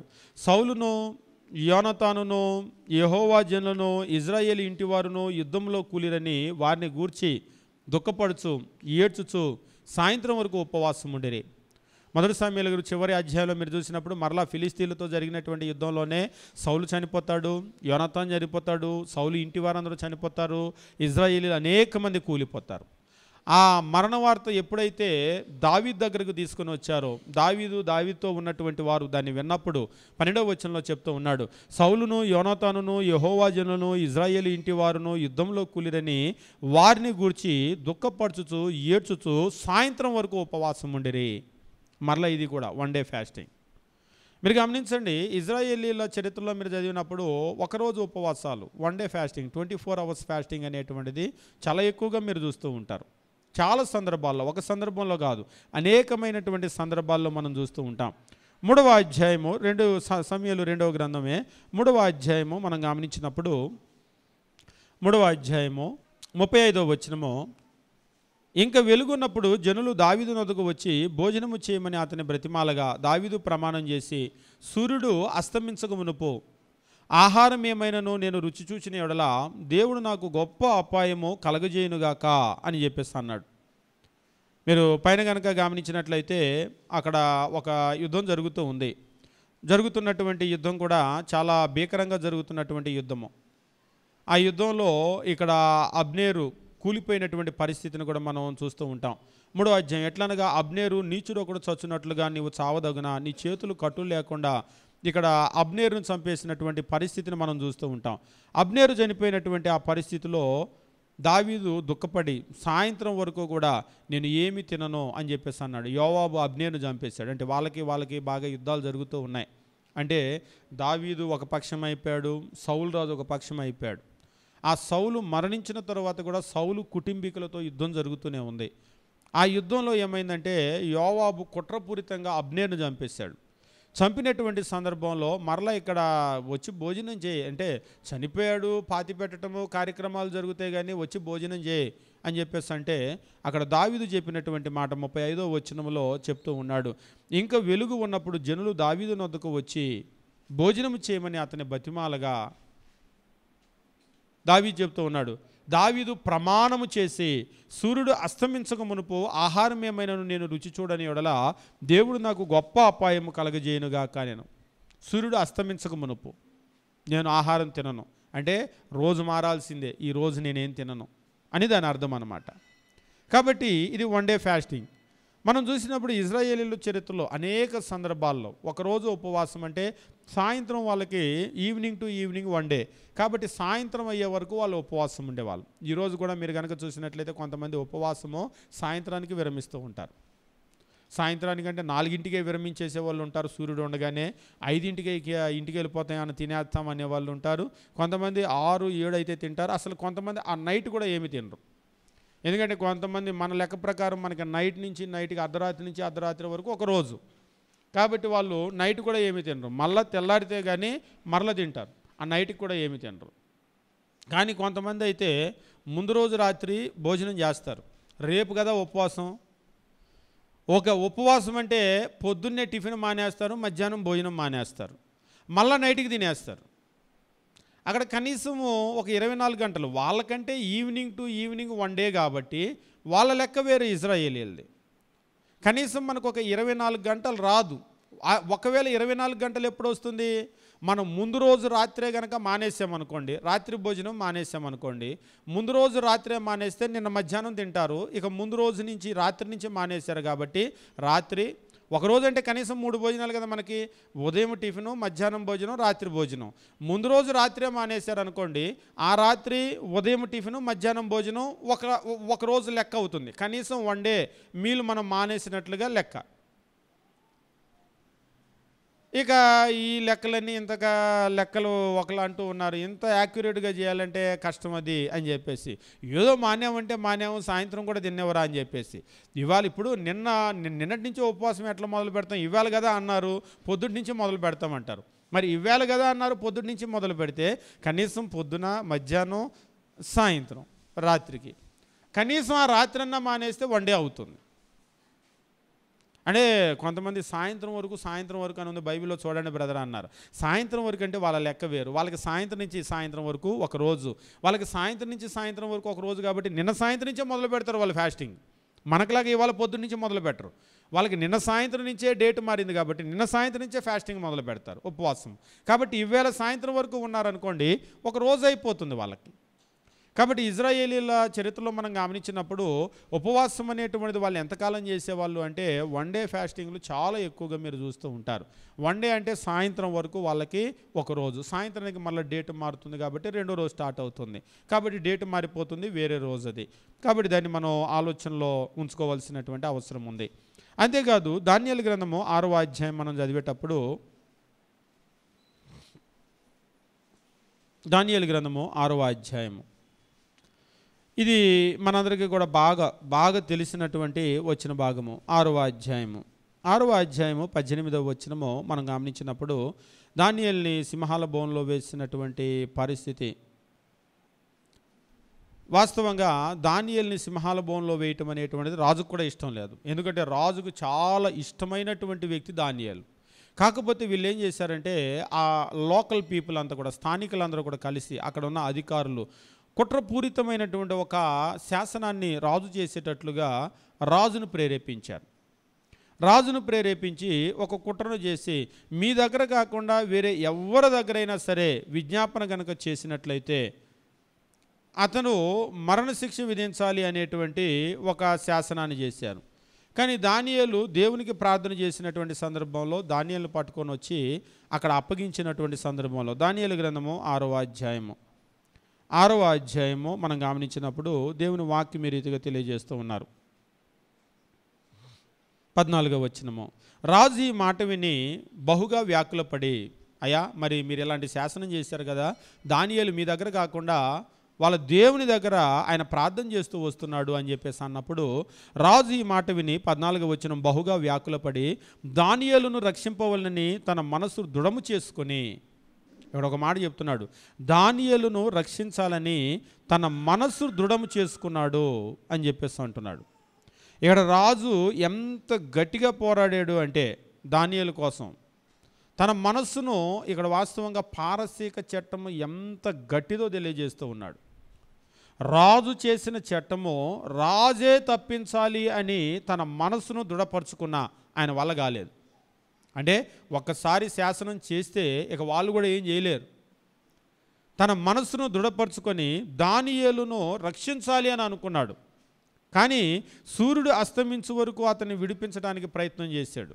సాయంత్రం వరకు అట్లా అట్లా ఏదో ప్రయత్నాలు. పాపం రాజు నిజంగా ఇక్కడ రాజును చూస్తే చాలా జాలేస్తుంది. పారసిక సామ్రాజ్యం అంటే బాద్షా, ఆయన ప్రపంచాన్ని ఏలినటువంటి ఆయన మాటే శాసనమిక. అలాంటి పారసిక సామ్రాజ్యం యొక్క రాజు ఆయన చేసినటువంటి చట్టము, పారసిక చట్టాన్ని దాటి వెళ్ళలేనటువంటి ఒక స్థితిని ఇక్కడ చూపిస్తూ ఉంటాడు. అంటే ఈ చట్టము ఎంత పవర్ఫుల్ అంటే ఇక దాన్ని ఎవరు ఏం చేయలేరు, ఆయన కూడా ఏం చేయలేడు. ఎస్తేరు గ్రంథం మనం చదివేటప్పుడు అదే రిపీటెడ్గా చూస్తూ ఉంటాం. పారసిక చట్టం అది మార్చడానికి కుదరదు, యూదుల్ని లాక్ చేసి పడేశాడు అపవాది నాశనం చేయటానికి. కానీ పారసిక చట్టాన్ని మార్చగలిగినటువంటి ఒకవేళ బాద్షా మార్చలేకపోవచ్చు, కానీ పరలోకంలో ఒక దేవుడు ఉన్నాడు, ఆయన పారసిక చట్టాన్ని కూడా మార్చగలడు అనేటువంటిది ప్రపంచానికి రుజువు చేశాడు. నిజంగా పారసిక చట్టం మారటం అంటే ప్రపంచంలో ఒక అద్భుతం, వండర్. అది ఎవరు కూడా నమ్మలేరు. పారసిక చట్టం వచ్చింది అంటే ఇక యూదులు క్లోజ్ అయ్యారని అనుకున్నారు అందరూ.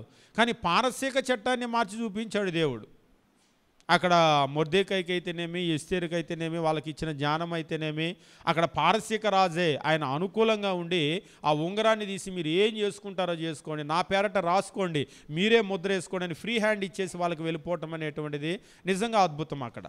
ఇక్కడ కూడా మనం గమనించినప్పుడు పారసీక రాజు దానియేలుని విడిపించడానికి చాలా ప్రయత్నం చేశాడు. సూర్యుడు అస్తమించే వరకు ప్రయత్నం చేశాడు. అయితే ఇక్కడ తెలియజేస్తూ ఉన్నాడు, ఏమని అంటూ ఉన్నాడంటే, కింది వచనాలు మనం గమనించినప్పుడు, ఆ మనుషులు దీన్ని చూచి రాజు సన్నిధికి సందడిగా కూడి వచ్చి, సందడిగా అంటే చాలామంది మొత్తం అందరూ కట్టగట్టుకొని వచ్చారేంటి అని అంటాం కదా, ఒకరు ఇద్దరు కాకుండా మొత్తం అందరూ కూడా కట్టగట్టుకొని ఆయన దగ్గరకు వచ్చేసారు. ఎందుకంటే రాజు ఆయన్ని విడిపించాలి అని ప్రయత్నం చేస్తున్నాడు. వీళ్ళకి అర్థమైపోయింది దానియేలు అంటే ఎంత ప్రేమో ఆయనకు కూడా తెలుసు వీళ్ళకి. కాబట్టి అసలు దానియేలు కొరకే ఈ ఉచ్చు అంతా పెట్టింది. కరెక్ట్గానే ఆ ఉచ్చులో పడ్డాడు, ట్రాప్లో పడ్డాడు దానియేలు. కానీ రాజు ప్రయత్నం చేస్తునేసరికి అందరూ సందడిగా కూడి వచ్చి, రాజా, రాజు స్థిరపరిచిన ఏ శాసనము కానీ తీర్మానము కానీ ఎవ్వడూ రద్దుపరచజాలడు, ఇది మాదీయులకును పారసీకులకును విధి అని తమరు తెలుసుకొనవలెను.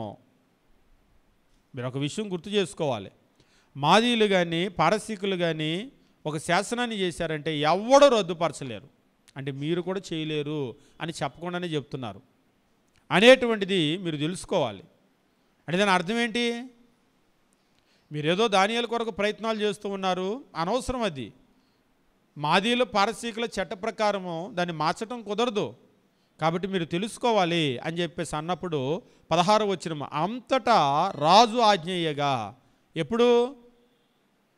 వీళ్ళొచ్చి నో, మీరు మార్చడానికి లేదు, ఇది మాదీయుల పారసీకుల చట్టము, దీన్ని మార్చడానికి కుదరదు అని వాళ్ళందరూ కట్టగట్టుకొని కూడి వచ్చి చెప్తే, ఇక రాజు కూడా ఏమీ చేసేది లేక నిస్సహాయమైనటువంటి పరిస్థితిలో ఆయన ఏం చేశాడంటే, బంట్రౌతులు దానియేలును పట్టుకొని పోయి సింహముల గుహలో పడద్రోసిరి. ఓకే, వేసేయండి అని చెప్పేసి అన్నాడు. తీసుకొని వెళ్ళి పడేశాడు. పడేసే ముందు ఆయన చెప్తున్నాడు, పడద్రోయగా రాజు, నీవు అనుదినము తప్పక సేవించుచున్న నీ దేవుడే నిన్ను రక్షించునని దానియేలుతో చెప్పాను. దానియేలు, సారీ, నేనేం చేయలేకపోయాను, నేను నిన్ను రక్షించలేకపోయాను, నీ దేవుడే నిన్ను రక్షిస్తాడు. నిజంగా ఈ మాట ఒక అద్భుతం. పారసీక రాజు తన నిస్సహాయమైనటువంటి స్థితిని ఒప్పుకున్నాడు. నేనేం చేయలేకపోయాను, నీ దేవుడే చేయాలయ్యా ఏమన్నా చేస్తే. అంటే దాని అర్థం ఏంటి? పరలోకంలో ఉన్నటువంటి దేవుడు he is more than Persian emperor. ఆ పర్షియన్ ఎంపరర్ ఎవరైతే ఉన్నారో ఆయన కంటే దేవుడు గొప్పవాడని పర్షియన్ ఎంపరరే ఒప్పుకున్నాడు. నేను నిన్ను రక్షించలేకపోయాను, కానీ నీవు సేవించుచున్నటువంటి, అనుదినము తప్పక సేవించుచున్న నీ దేవుడే నిన్ను రక్షించును. నా వల్ల అయితే కాలేదు, సారీ, నీ దేవుడే నిన్ను రక్షిస్తాడు. నిజంగా ఆయన చెప్పిన మాట కూడా 100కి 100 నిజం. ఆ దేవుడే రక్షించాడు. పారసీక రాజు వల్ల కాలేదు, కానీ ఆయన వల్ల అవుతుందనేటువంటిది రుజువు చేశాడు. కానీ ఇక్కడ రాజు మాత్రం వెళ్ళిపోయి వాళ్ళొక రాయి తీసుకొని వచ్చి ఆ గుహ ద్వారం వేసి దాన్ని మూసిరి, మరియు దానియేలును గూర్చి రాజు తీర్మానం మారునేమో అని, మరలా రాజు లేసొచ్చి ఎక్కడైతే రాయి పక్కకు తీయండి అంటాడేమో అని వీళ్ళందరూ ఉన్నారు కదా, రాజు తీర్మానం మారునేమో అని రాజు ముద్రను, అతని అధికారుల ముద్రను దాని మీద ముద్రించిరి. ఆ రాయి మీద వేశారు. రాజు కనుక ఒకవేళ వచ్చి తీయండి అంటే మళ్ళీ ఆయనకి అది గుర్తు రావాలి, పారసీక ముద్ర ఇక ఓపెన్ చేయడానికి లేదని. దాని మీద ముద్ర కూడా వేయించారు. అంతటి రాజు 18వ వచనం చాలా ముఖ్యమైన వచనం గమనించండి. ఇక్కడ తెలియజేస్తున్నాడు, అంతటి రాజు తన నగరునకు వెళ్ళి ఆ రాత్రి అంతా ఉపవాసం ఉండి. వాస్తవంగా పగల ఉపవాసాలే మనం చూస్తూ ఉంటాం. ఒకసారి ఒకరు అడిగారు, ఇదేంటండి రాత్రులు కూడా ఉపవాసం చేస్తూ ఉంటారా అని. రాత్రులు కూడా ఉపవాసం చేస్తూ ఉంటారంటే, ఉదాహరణకు మీరు కనుక గమనించినట్లయితే రాజుల విషయానికి కనుక వచ్చారనుకోండి, రాజుల విషయమే కాదు, ఈవేళ కూడా మీరు లోకంలో చూసినప్పుడు పార్టీలు, విందులు, వినోదాలన్నీ ఎప్పుడు జరుగుతాయి? వాస్తవంగా అయితే మనకు ఆహారాన్ని గురించి ఒక నియమం చెప్తూ ఉంటారు. ఉదయము రాజులాగా తినాలి, మధ్యాహ్నం మంత్రిలాగా తినాలి, రాత్రికి సైనికుల్లాగా తినాలి అని చెప్పేసి అంటూ ఉంటారు. అంటే ఉదయం అనేటువంటిది బాగా ఎక్కువగా తినాలి అని చెప్పేసి, మధ్యాహ్నం తగ్గించేసి రాత్రికి ఇంకా తగ్గించేయాలి అని చెప్పేసి అంటారు. కానీ మనకంతా రివర్స్ గేర్లో వెళ్తూ ఉంటుంది. ఉదయం 2 ఇడ్లీలతో మొదలు పెడతాం, పొద్దుపూట కదా నాకేం పెద్దగా వద్దు, 2 ఇడ్లీలు సరిపోతాయి, ఏదో కొద్దిగా తింటాం అలాగా. మధ్యాహ్నం వచ్చేసరికి కొంచెం గట్టిగా తింటారు. రాత్రిపూట వచ్చేసరికి ఇక మీరు నైట్ ఎక్కడికైనా హోటల్కి వెళ్ళండి, వైట్ రైస్ అనేటువంటిది ఉండదు. వైట్ రైస్ నైట్ ఎక్కడికి వెళ్ళినా బిర్యానీలు, ఫ్రైడ్ రైసులు, మొత్తము ఈ జంక్ ఫుడ్ ఉంటుంది కదా, ఈ ఫుడ్ తినేవాళ్ళు కూడా రాత్రిపూట ఇవి తింటారు. మీరు చూడండి, మన విజయవాడలో ఫుడ్ కోర్టులు పెట్టినప్పుడు అర్ధరాత్రి పూట అన్నాలు అమ్ముతారా, తింటారా ఎవరన్నా అని అనుకున్నారు. నిజంగా ఎట్లా ఉంటే అర్ధరాత్రి పూట అమ్మితే అవి. ఒకసారి ఒకళ్ళు ఎవరో చెప్తున్నారు, కొన్ని దేశాల్లో నైట్ 8 గంటలకి ఆల్మోస్ట్ క్లోజ్, ఏమీ ఉండదు, ఆల్మోస్ట్ 8కి మొత్తం క్లోజ్, రెస్టారెంట్స్ అన్నీ కూడా క్లోజ్. ఇంకా జనాలు తిని ఆరోగ్యం పాడు చేసుకోవాలన్నా కానీ కుదరదు. కానీ మనకైతే పరిస్థితి ఎట్లుంటుంది, 10కి దొరుకుతుంది, 11కి దొరుకుతుంది, 12కి దొరుకుతుంది. ఇంకా కొన్ని టౌన్లలో అయితే ఈ సాఫ్ట్వేర్ వాళ్ళు పనిచేస్తూ ఉంటారు కదా, రాత్రంతా ఆహారం దొరుకుతూనే ఉంటుంది. ఇక్కడ రాజుల పరిస్థితి కూడా వచ్చినప్పుడు, రాజులు కూడా ఇక్కడ ఈ వాక్యంలో ఒక మాట చెప్తూ ఉన్నాడు. 18వ వచనం మీరు గమనించినప్పుడు, అంతటి రాజు తన నగరునికి వెళ్ళి ఆ రాత్రి అంతా ఉపవాసం ఉండి నాట్య వాయిద్యములను జరగనీయలేదు. అంటే ఏం జరిగాయి అక్కడ? And no musicians were brought before him. రాత్రిపూట సహజంగా జరిగేది ఏంటంటే రాజు రావటము, నాట్యాలు, వాయిద్యాలు. అంటే ఈ రోజుల్లో మనం ఎలాగైతే చేస్తూ ఉంటామో నాట్యాలు, వాయిద్యాలు, ఇంకా దాంతోపాటు ద్రాక్షరసము, ఇదంతా కూడా సేవిస్తూ ఇవన్నీ కూడా జరుగుతూ ఉండే రాత్రి కార్యకలాపాలు. కానీ ఆ రాత్రి ఏమైందంటే దానియేలును అందులో వేశారన్నటువంటి బాధతోటి ఆ రాత్రి అంతా ఉపవాసం ఉండి నాట్య వాయిద్యాలు జరగనివ్వలేదు. ఇక సంతోషానికి ఆయన తావు ఇవ్వలేదు. కాబట్టి మనం బైబిల్లో గమనించేటప్పుడు ఇక్కడ మాత్రం మనం చూస్తూ ఉంటాం, అన్ని పగల ఉపవాసాలు చూస్తూ ఉంటాం, కానీ ఇక్కడ మాత్రము రాజు రాత్రి ఉపవాసాన్ని గురించి. అంటే ఉపవాసం అంటే ఏమిటంటే ఆహారము కానీ పానీయము కానీ వీటిని రద్దు చేసుకోవటం. వాస్తవంగా ఆయనకి రాత్రిపూట ఉండేది, రాత్రిపూట ఉండేటువంటి ఆయన ఏం చేశాడంటే ఆ రాత్రి ఉన్నవన్నీ కూడా ఆయన రద్దు చేసేసుకున్నాడు. ఇక ఆ తర్వాత ఏం జరిగిందనేటువంటి విషయం దగ్గరికి మనం వెళ్ళటం లేదు. కానీ ఉపవాసం అనేటువంటిది మనం గమనించినప్పుడు ఇజ్రాయేళ్ల చరిత్రలో యూదులు ఎక్కువగా వాళ్ళు ఒకరోజు ఉపవాసం ఉండేవాళ్ళు. ఒకరోజు అంటే సాయంత్రం నుంచి సాయంత్రం వరకు వాళ్ళకు ఒకరోజు. కాబట్టి సాయంత్రం వరకు వాళ్ళు ఉపవాసం చేసేటువంటి సందర్భాన్ని మనం అనేక సందర్భాల్లో చూస్తూ ఉంటాం. అంతేకాకుండా ఇక్కడ ఒక ప్రత్యేకమైనటువంటి సందర్భంలో మాత్రమే రాత్రి ఉపవాసాన్ని మనం చూస్తూ ఉంటాం. దానియేలుని సింహాల బోనులో వేసినటువంటి, గుహలో వేసినటువంటి ఈ సందర్భంలో మాత్రము. ఇది మాత్రమే కాకుండా బైబిల్లో మనం గమనించినప్పుడు 3 రోజుల ఉపవాసాలు మనం చూస్తూ ఉంటాం. ఉదాహరణకి ఎస్తేరు గ్రంథం కనుక మనం చూసినట్లయితే 4వ అధ్యాయం 16వ వచనమో ఎస్తేరు మొర్దెకైతో చెప్పింది, షూషాను పట్టణంలోకి వెళ్ళి యూదులందరినీ కూడా సమాజ మందిరంలో సమకూర్చి నా నిమిత్తము, అక్కడ ఆమె చెప్తూ ఉంటుంది, నా నిమిత్తము 3 దినములు, చాలా స్పష్టంగా ఎస్తేరు చెప్పింది ఏమిటి అంటే 3 దినములు అన్నపానములు చేయకుండుడి అని చెప్పేసి అంటూ ఉంటుంది. కాబట్టి ఇది 3 రోజుల ఉపవాసము, 3 దినములు అన్నపానములు చేయకుండుడి, నా నిమిత్తం ఉపవాసం ఉండి 3 దినాలు అన్నపానములు చేయకుండుడి. కాబట్టి యూదుల యొక్క ఉపవాసాలు ఎట్లా కొనసాగాయి అంటే యూదుల ఉపవాసాలు సహజంగా వాళ్ళకు ఒక రోజు ఉండేవి, ఆ రోజు అంటే సాయంత్రం వరకు ఉండేవి. అంతేకాకుండా యూదుల ఉపవాసాలు 3 రోజుల ఉపవాసాలు కూడా ఉండేవాళ్ళు. 3 రోజులు అంటే మన భాషలో చెప్పాలి అంటే ఇక్కడ 72 గంటలు 3 రోజుల ఉపవాసం. ఇది పార్షియల్ ఫాస్టింగ్ కాదు, అబ్సల్యూట్ ఫాస్టింగ్. అంటే పూర్తిగా అన్నపానాలు లేకుండా ఉండేటువంటి 72 hour అబ్సల్యూట్ ఫాస్టింగ్. ఇది పూర్తిగా మొదలు పెడితే 72 గంటలు ఇక ఏమీ ముట్టుకోకుండా ఉండటం. మీరు ఎప్పుడైనా ఒకసారి ట్రై చేయండి. ఒక 24 hours ఏమి without food and without water, ఒక 24 hours, లేదంటే ఆ తర్వాత ఒక 48 hours, ఒక 72 hours ఉపవాసం ఉంటే మనకు అర్థమవుతుంది వాళ్ళు ఎంత కఠినంగా దీక్ష చేసేవాళ్ళు దేవుని దగ్గరని. అన్నము పానీయము ఏమీ లేకుండా 72 గంటలు వాళ్ళు దేవుని దగ్గర గడిపేవాళ్ళు. ఒకే ఒక్క ఉద్దేశము, ఎస్తేరు రాజు దగ్గరికి వెళ్తుంది, నువ్వే కాపాడాలి దేవా అనేటువంటి ఒకే ఒక్క ఉద్దేశం. నిజంగా ఒకసారి మీరు ఊహించుకోండి, షూషాను పట్టణంలో ఉన్న యూదులందరూ మొర్దెకై దాన్ని వినగానే ఎలాగైతే బట్టలు చింపుకున్నాడో, గోనె కట్టుకున్నాడో, ఆయన ధూళి తల మీద వేసుకున్నాడో మీరు కనుక చూసినట్లయితే ఇలాంటి ఒక దుఃఖములో షూషాను పట్టణం అంతా కూడా వచ్చేసి దేవుని దగ్గర నువ్వే కాపాడాలని 72 గంటలు ఉపవాసం ఉండి ఏమి తినకుండా ప్రార్థన చేస్తే ఎట్లా ఉంటుంది అది? ఒక్కొక్కసారి మీరు దేవుని దగ్గరకు వెళ్ళి అక్కడ వాళ్ళు అడిగేటువంటి సందర్భాన్ని చూసినట్లయితే ఈవేళ మనకి లోకంలో ఉండేటువంటి అధికారుల దగ్గరికి వెళ్ళి నిలబడతారు కదా, ధర్నాలు అవి ఇవి అని చెప్పేసి, రోడ్ల మీదకి వచ్చే రాస్తా రోకోలు ఇలాంటివి ఉంటాయి కదా, మాకు చేస్తే తప్ప మేము కదలమని. అంటే మొండితనం అని కాదు, కానీ ఇక నువ్వు చేస్తే నువ్వే చేయాలి, నువ్వు తప్ప మాకు దిక్కు లేదు అని వెళ్ళి ఆయన దగ్గర కూర్చునేవాళ్ళు. ఒక్కొక్కసారి సందర్భం ఎట్లా ఉండేదంటే, దేవుని దగ్గరకు వెళ్ళి మీరు గమనించేటప్పుడు దేవుని దగ్గరకు వెళ్ళి వాళ్ళు అక్కడ వెయిట్ చేస్తున్నటువంటి పరిస్థితిలో చాలా తీవ్రమైనటువంటి పరిస్థితులు కూడా మీరు చూస్తూ ఉంటారు. ఉదాహరణకు మీరు బైబిల్లో యూదులు చెర నుంచి తిరిగి వచ్చిన తర్వాత ఉన్నటువంటి పరిస్థితుల గురించి తెలియజేస్తూ ఉంటాడు. తెలియజేసేటప్పుడు మీరు గమనించేటప్పుడు దేవుని వాక్యము ఈ రీతిగా తెలియజేస్తూ ఉంటాడు. ఎజ్రా గ్రంథము మీరు గమనించినప్పుడు ఎజ్రా గ్రంథము 10వ అధ్యాయము. ఇజ్రాయేలీలు నాశనం అయిపోవటానికి కలిగినటువంటి ప్రధానమైన కారణం ఏమిటంటే అన్యుల్ని వాళ్ళు పెళ్లి చేసుకోవటమో, ఆ తర్వాత అన్యుల కల్చర్ వాళ్ళలోకి వచ్చేయటమో, ఆ అన్యుల కల్చర్ ఎప్పుడైతే వీళ్ళలోకి వచ్చిందో వీళ్ళని పూర్తిగా నాశనం చేసేసింది.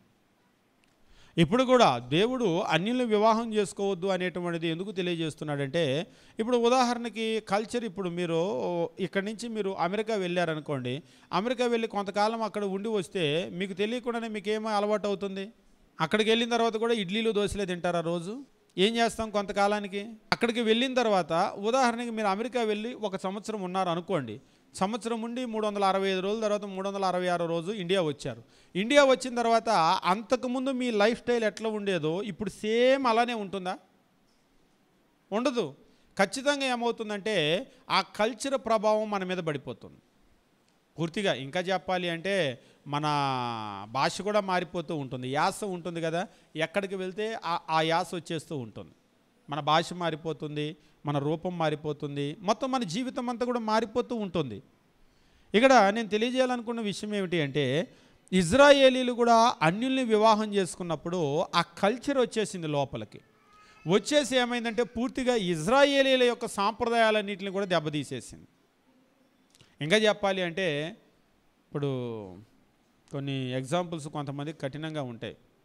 ఇప్పుడు మన ఇంట్లో ఉండేటువంటి పిల్లల్ని మీరు చాలా జాగ్రత్తగా సండే స్కూల్కి తెచ్చి పొద్దున్న లేస్తే పొద్దున్నే లేపి ప్రార్థన చేసుకో, రాత్రి పడుకునేటప్పుడు ప్రార్థన చేసుకో, ఇవన్నీ చాలా బాగా నేర్పుతూ మీ పిల్లల్ని పెంచుతూ ఉన్నారు. ఉదాహరణకి మీ పిల్లలు బయటికి వెళ్ళి, అంటే కొంచెం కష్టంగా కఠినంగా ఉంటుంది కానీ ఏ గాలోలతోనో సావాసం చేశారు.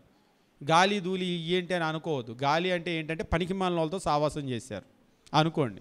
ఏ గంజాయి తాగే వాళ్ళతోనో, బ్లేడు బ్యాచ్లతోనో, ఇక విజయవాడలో ర్యాంక్ 1 వాళ్ళేగా, ఇంకా అంతకంటే పనికిమాలిన వాళ్ళు ఎవరన్నా ఉన్నారా? ఒకసారి ఒకళ్ళు అంటున్నారు, మీరు గంజాయి బ్లేడు బ్యాచ్లు అంటున్నారు, ఈ వాక్యం వాళ్ళు కానీ ఇంటి అని అంటున్నాడు ఒక ఆయన. నిజంగా నేను చెప్పాను, ఈ వాక్యం వాళ్ళు ఇంటే దేవునికి స్తోత్రం, అంత బుద్ధిమంతులు ఎవరు ఉంటారులే అని. నిజంగా వాళ్ళు ఇప్పుడు వెళ్ళి అలాంటి వాళ్ళతో సావాసం చేశారనుకోండి, అయినా మీ పిల్లలు కడిగిన ముత్యం లాగానే ఉంటారా? ఎట్లా ఉంటుంది పరిస్థితి? అంటే మనం ఎంత బాగా పెంచినా కానీ ఎప్పుడైతే వెళ్ళి వాళ్ళతో కలుస్తారో, మంచి చెడు రెండూ కలిస్తే ఈ మంచి కంటే కూడా చెడు చాలా బలమైంది. మీరు ఎంత కష్టపడి మంచి నేర్పినా కానీ అది అబ్బటం చాలా కష్టం, కానీ చెడు అయితే చాలా తేలిగ్గా అబ్బుతుంది, చాలా త్వరగా చెడిపోతూ ఉంటారు. ఇజ్రాయేలీలకు కూడా దేవుని వాక్యం వాళ్ళు నేర్పి నేర్పి నేర్పి నేర్పి దేవుని దారిలోకి తీసుకొని రావాలని ప్రయత్నాలు జరుగుతూ ఉంటే వాళ్ళు కూడా మారుతూ ఉన్నారు. ఈలోపు ఏమైందంటే చెర నుంచి వచ్చిన తర్వాత మరలా వెళ్ళి అన్యుల్ని వివాహం చేసుకున్నటువంటి పరిస్థితిని మీరు చూస్తూ ఉంటారు. చూసినప్పుడు ఎజ్రా గ్రంథం 10వ అధ్యాయం 1వ వచనం, ఎజ్రా ఏడ్చుచు దేవుని మందిరం మీద సాష్టాంగపడుచు పాపమును ఒప్పుకొని ప్రార్థన చేశాను. ఇజ్రాయేలీల్లో పురుషులు, స్త్రీలు, చిన్నవారు మిక్కిలి గొప్ప సమూహముగా అతని యొద్దకు కూడి వచ్చి బహుగా ఏడవగా. వీళ్ళందరూ కూడా ఎజ్రా ఏడుస్తూ ఉండేసరికి అక్కడ ఉన్నటువంటి జనాలందరూ కూడా ఏడుస్తూ ఉన్నారు. ఏడుస్తూ వాళ్ళందరూ కూడా అక్కడికి కూడి వచ్చారు. కూడి వచ్చినప్పుడు వాళ్ళందరూ కూడా ఒక నిబంధన చేసుకుని ఉన్నారు. కింది వచనాలు మీరు గమనించినప్పుడు నిబంధన చేసుకోవటం మాత్రమే కాదు, వారందరూ కూడా దేవుని సన్నిధికి కూడి వచ్చినటువంటి పరిస్థితిని ఇక్కడ తెలియజేస్తూ ఉంటాడు. 7వ వచనం మీరు కనుక గమనించినట్లయితే, చెర నుంచి విడుదల నొందిన వారందరూ కూడా దేవుని సన్నిధికి రండి, అక్కడ మనం ఒక నిబంధన చేసుకుందామని చెప్పేసి అన్నారు. చేసినప్పుడు అందరూ కూడా 7వ వచనము, చెర నుంచి విడుదల నొందిన వారందరూ యెరూషలేమునకు కూడి రావాలని యూదా దేశమంతటా యెరూషలేము పట్టణమందునో ప్రకటన చేయబడెను. యూదా దేశములో ఉన్న వాళ్ళందరూ కూడా, ఉదాహరణకి ఆంధ్ర రాష్ట్రంలో ఉన్న వాళ్ళందరూ విజయవాడ పట్టణానికి రండి అంటే ఎంతమంది వస్తారు? విజయవాడ ఇసుకేస్తే రాలుతారా జనం? అసలు కోలాహలంగా ఉంటుంది కదా విజయవాడ పట్టణం. అప్పుడప్పుడు ధర్నాలు జరిగేటప్పుడు కూడా ఎంత ట్రాఫిక్ ఉంటుంది విజయవాడలో. యూదా దేశంలో ఉన్న వాళ్ళందరూ కూడా యెరూషలేముకు వచ్చేసేయండి దేవుని మందిరానికి, అక్కడ మనం మరలా నిబంధన చేసుకుందాం, అన్యులతో మనం కలవకుండా అని ప్రకటన చేశారు.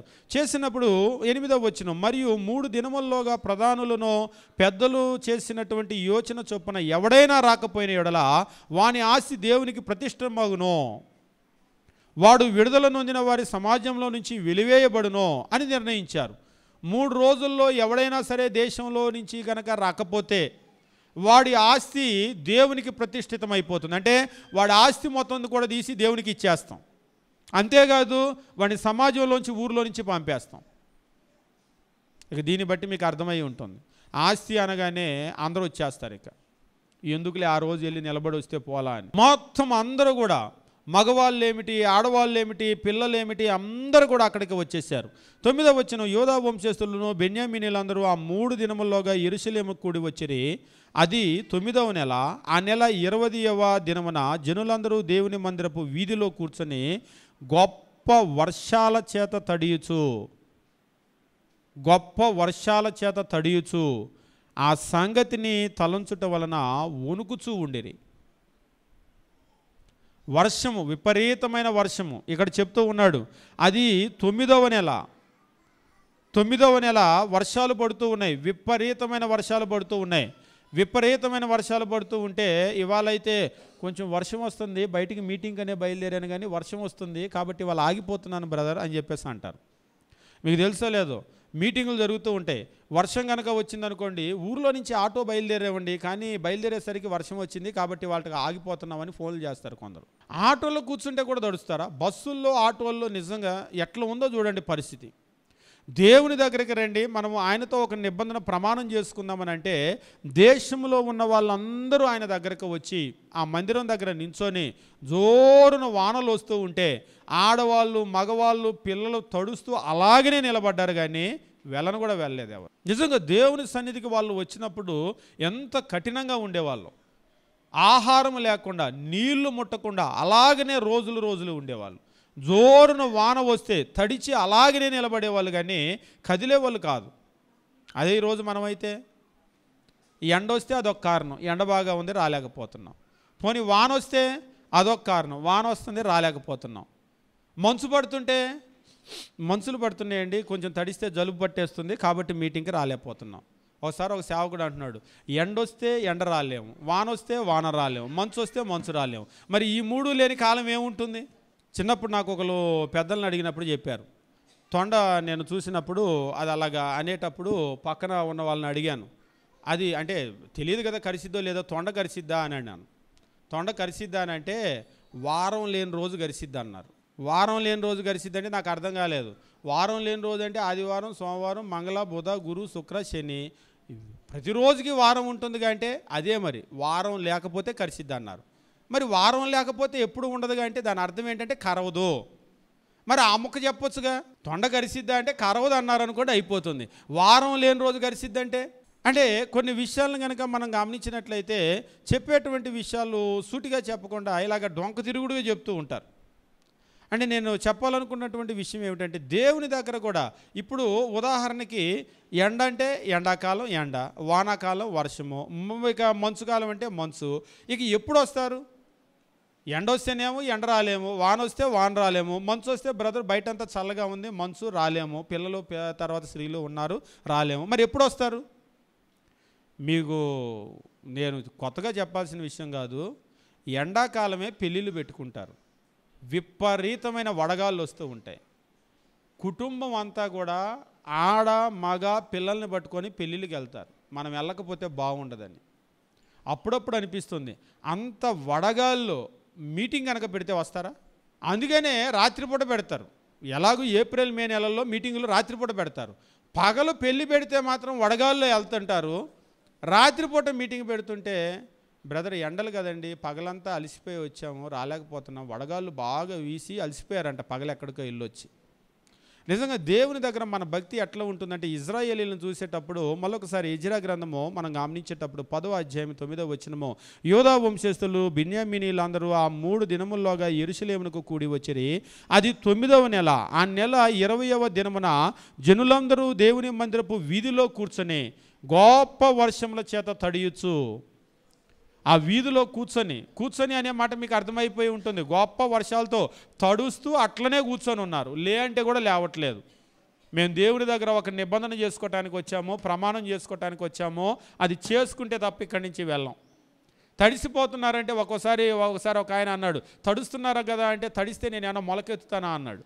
ఒకసారి ఒక పెద్ద ఆయన చెప్తూ ఉన్నాడు, మా కాలంలో అయితే మేము వర్షం వస్తుంటే మీటింగ్కి ఆగేవాళ్ళం కాదు, అలాగనే వర్షానికి తడుస్తూ వచ్చేవాళ్ళం, కాసేపటికి అలాగనే మోటార్ సైకిల్ మీదే ఆరిపోయేవాళ్ళం అని, అలానే తడిసేవాళ్ళం, అలాగనే ఆరిపోయేవాళ్ళం అని. నిజంగా ఇజ్రాయేలీలు మనం గమనించినప్పుడు అలాగ కూర్చొని తడుస్తూ అలాగనే ఉన్నారు, కానీ వాళ్ళు వెళ్ళలేదు దేవుని దగ్గర. వాళ్ళు అలాగనే ఉండేవాళ్ళు. ఆహారం తినేటువంటి విషయంలో కూడా 3 రోజులు ఉపవాసం అంటే 3 రోజులు అన్నపానాలు లేకుండా 3 రోజులు ఉండిపోవటం.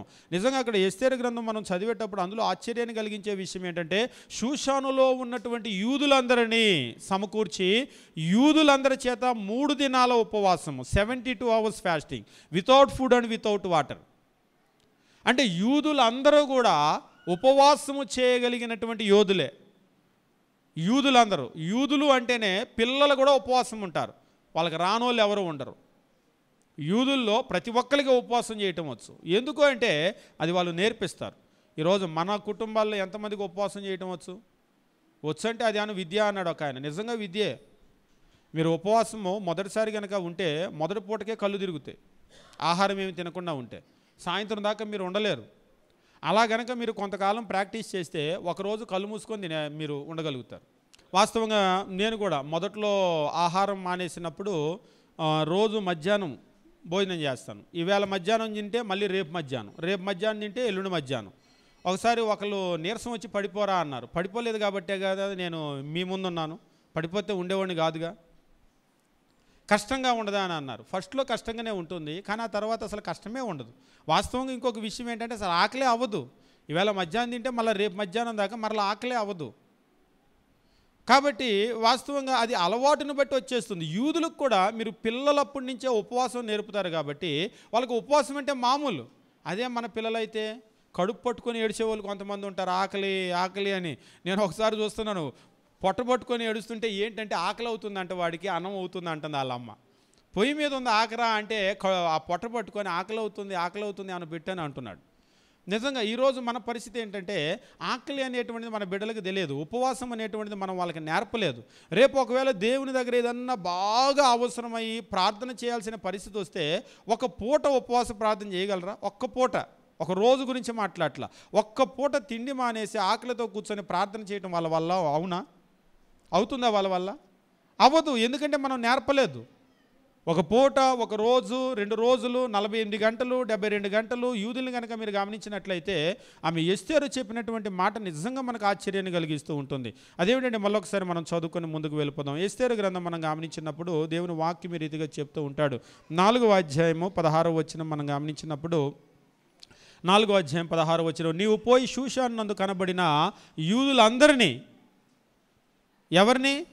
మనమైతే ఉపవాస ప్రార్థనకి ఏమి అనౌన్స్ చేయాలంటే, ఈ శనివారం ఉపవాస ప్రార్థన జరుగుతుంది, దయచేసి మీలో ఎవరైనా ఉపవాసం ఉండటానికి ఇష్టపడితే మీరు అందరూ కూడా రండి, బలవంతం ఏమీ లేదు.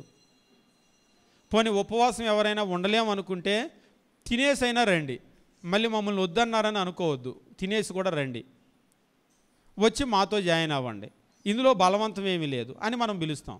దాంతో వచ్చేవాళ్ళు కూడా 4 వస్తారు. ఎందుకంటే దాన్ని బట్టి మనకు అర్థమవుతుంది ఆహారం మానేసి దేవుని దగ్గర ప్రార్థన చేయగలిగిన వాళ్ళు ఎంతమంది ఉంటారని. కానీ షూషానులో ఇలాంటి అనౌన్స్మెంట్ లేదు, దయచేసి అనేటువంటిది లేదు. ఇంకా చెప్పాలంటే మన భాషలో మ్యాండటరీ, చేసి తీరాల్సిందే.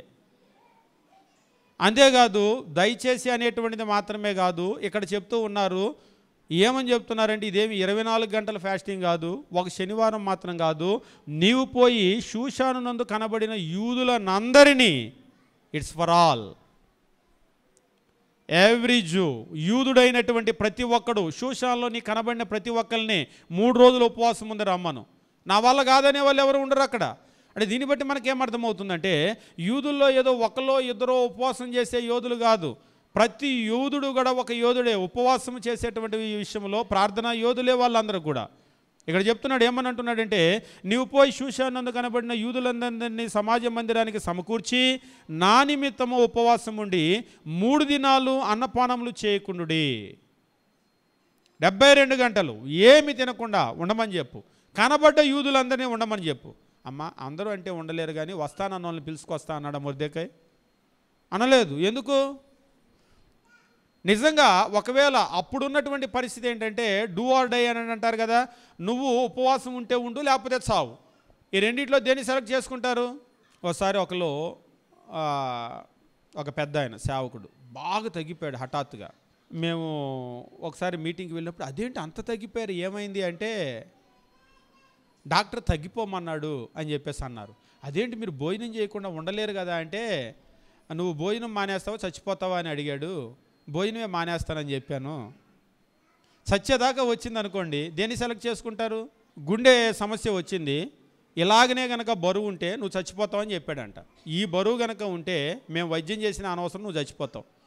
కాబట్టి భోజనం మానేస్తావా చచ్చిపోతావా అని అడిగాడంట. భోజనం మానేస్తే బరువు తగ్గుతావు, మేము ఏదన్నా వైద్యం చేయొచ్చు. నువ్వు భోజనం మానేస్తావా చచ్చిపోతావా అని అడిగితే భోజనమే మానేస్తానులేండి అన్నాడంట. మామూలుగా అయితే మానలేకపోయేవాడు, కానీ ఇప్పుడు ప్రాణం మీదకి వచ్చింది కాబట్టి మానేస్తాడు. ఇప్పుడు కూడా మీరు గమనించండి, 3 రోజులు ఉపవాసం ఉండి ప్రార్థన చేస్తారా చచ్చిపోతారా అంటే, చచ్చిపోతామంటారా? అనరు. 3 రోజులు ఉపవాసం చేస్తాము అని అంటారు. ఖచ్చితంగా మనకి కూడా మనము సీరియస్గా తీసుకోవటం లేదు, కానీ మన కుటుంబాల్లో చాలా విషయాలు మనము దేవుని దగ్గర చాలా సీరియస్గా పోరాడాల్సిన విషయాలు ఉన్నాయి. ఈరోజు మన ఆర్థిక పరిస్థితులు అయితేనేమి, పిల్లలైతేనేమి, పిల్లల భవిష్యత్తులు అయితేనేమి, చాలా విషయాల్లో మనము దేవుని దగ్గర చాలా సీరియస్గా పోరాడాల్సిన పరిస్థితులు ఉన్నాయి. కాకపోతే ఏంటంటే ఆ సీరియస్నెస్ మనకు రావటం లేదు. ఒకసారి ఒకళ్ళు అంటున్నారు, జీవితాన్ని గురించి ఎంత చెప్పినా వాడు సీరియస్గా తీసుకోవట్లేదండి అని పిల్లల్ని అంటున్నారు. పిల్లల్ని కాదు కానీ మనకే సీరియస్నెస్ లేదు పెద్దవాళ్ళకి.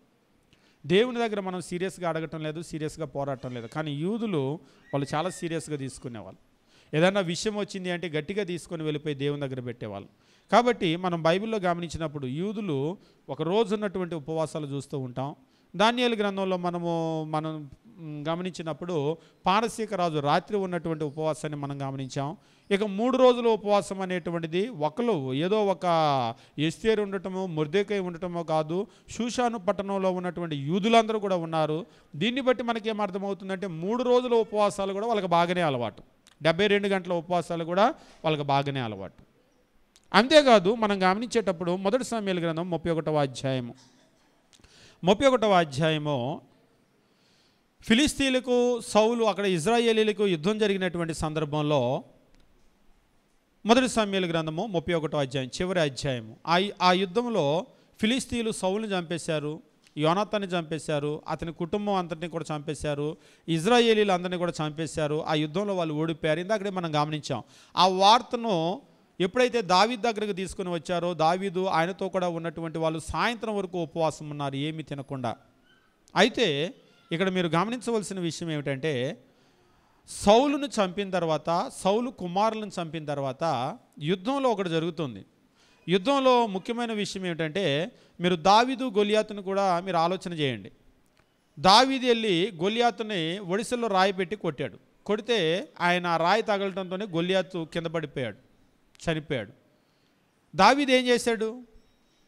ఇక వెంటనే మనమే గెలిచామని చెప్పేసి వెళ్ళిపోయాడు. వెనక్కి తిరిగి ఏం చేశాడు?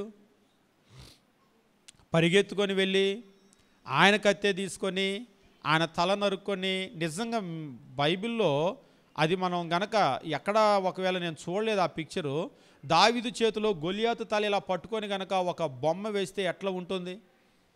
చిన్న దావీదు, నువ్వు బాలుడివి అని అన్నాడు కదా, బాలుడైనటువంటి దావీదు చేతిలో గొలియాతు అంటే 6 మూరల జానడు ఉండేటువంటి అంత పెద్ద మనిషి, యుద్ధ వీరుడు, కండలు తిరిగిన వీరుడు. మీరు బాడీ బిల్డర్స్ని కనుక చూస్తే ముఖం చూస్తే కూడా ఎట్లా ఉంటుంది వాళ్ళది? ఈ ఫ్యాట్ గీట్ ఇట్లా ఉండదు వాళ్ళది. ఆ ముఖం కూడా చూస్తే అంత వీరుడు, ఎంత తల ఉంటుంది అయింది. ఆ తలని ఇలా పట్టుకొని దావీదును చూస్తే ఎట్లా ఉంటుంది పరిస్థితి? పరిగెత్తుకొని వెళ్ళి తలను పట్టుకొని వచ్చాడు. ఎందుకు తలను పట్టుకొని వచ్చాడు అంటే, ఈ తలను ఎప్పుడైతే చూపిస్తారో గొల్యాతు చచ్చిపోయాడు అంటే నమ్మరు. ఉదాహరణకి లాడెన్ కూడా చనిపోయినప్పుడు మీరు న్యూస్లో చదివితే, లాడెన్ కూడా చనిపోయినప్పుడు వాళ్ళు అమెరికా నేవీ సీల్స్ ఆపరేషన్ చేశారు కదా, లాడెన్ని చంపేసి ఆయన బాడీని వాళ్ళు వచ్చినటువంటి హెలికాప్టర్లను వేసుకొని వెళ్ళిపోయారు. వెళ్ళిపోయి ఆ తర్వాత చెప్తూ ఉన్నారు, తీసుకొని వెళ్ళి DNA పరీక్షలు చేశారంట, ఈయన లాడెనా కాదా అని.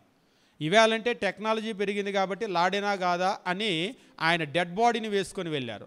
లాడెన్ చనిపోయాడు, లేకపోతే చనిపోయాడు అంటే కూడా నమ్మరు. ఆ రోజుల్లో ఒక మనిషిని చంపారు అనే దానికి రుజువేంటి అంటే ఆయన తల తీసుకెళ్ళి చూపించాలి. ఇలాంటి కుట్రలు చాలా జరుగుతాయి. ఒక విషయం చెప్పి నేను ముందుకు వెళ్ళిపోతాను. పాతకాలంలో రాజు ఎవరినన్నా చంపమని చెప్పేసి అప్పచెప్పారనుకోండి, బయటికి తీసుకెళ్ళి కుట్ర చేసి వీడిని వదిలేస్తే,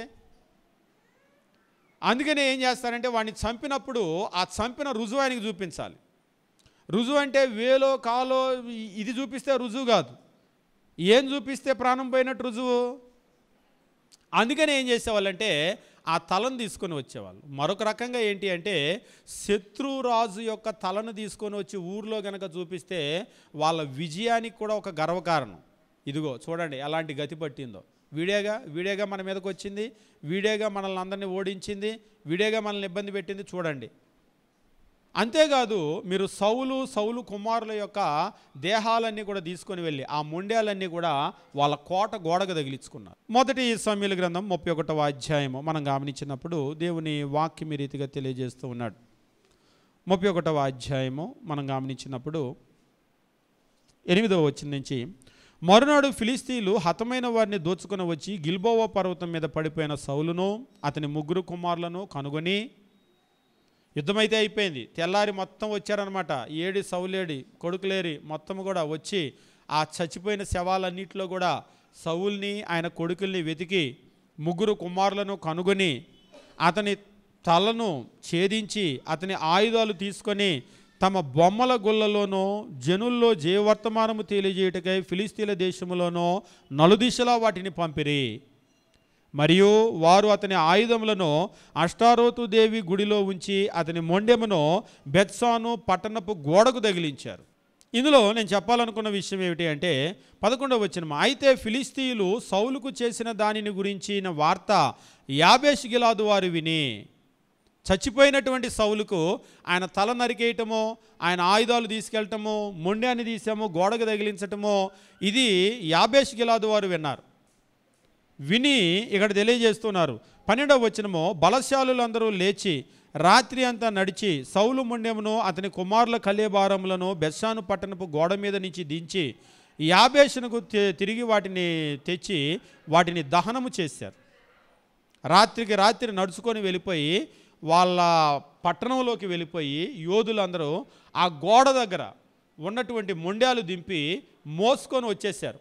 వచ్చి ఏం చేశారంటే, వాస్తవంగా ఇజ్రాయేలీలు తగలబెట్టరు. ఒకసారి ఒకరు అడిగారు, ఇది తగలబెట్టడం హిందూ ఆచారం కదా, తగలబెట్టారేంటని. వాస్తవంగా అయితే వాళ్ళు తగలబెట్టరు, వాళ్ళు పాతి పెడతారు.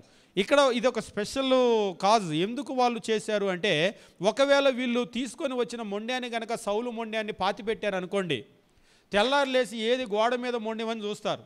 వెంటనే వేగుల వాళ్ళు సమాచారం వచ్చేస్తుంది, యాబేషు గిలాదు వాళ్ళు వచ్చారండి, పట్టుకెళ్ళారని. మరలా ఊర్లోకి యుద్ధానికి వస్తారు. వచ్చి యుద్ధం చేసి వాళ్ళందరినీ చంపి పాతి పెట్టినటువంటి శవాన్ని మరలా తవ్వి తీస్తే ఎలా ఉంటుంది? మరలా తవ్వి తీసి మరలా తీసుకెళ్ళి తగిలిస్తే ఎలా ఉంటుంది? ముందు జరిగిన అవమానం కంటే ఇది ఇంకా ఎక్కువ అవమానం, పాతి పెట్టిన శవాన్ని తవ్వటం. అందుకనే ఏం చేశారంటే వాళ్ళకి దొరకకుండా అక్కడ కాల్చేశారు.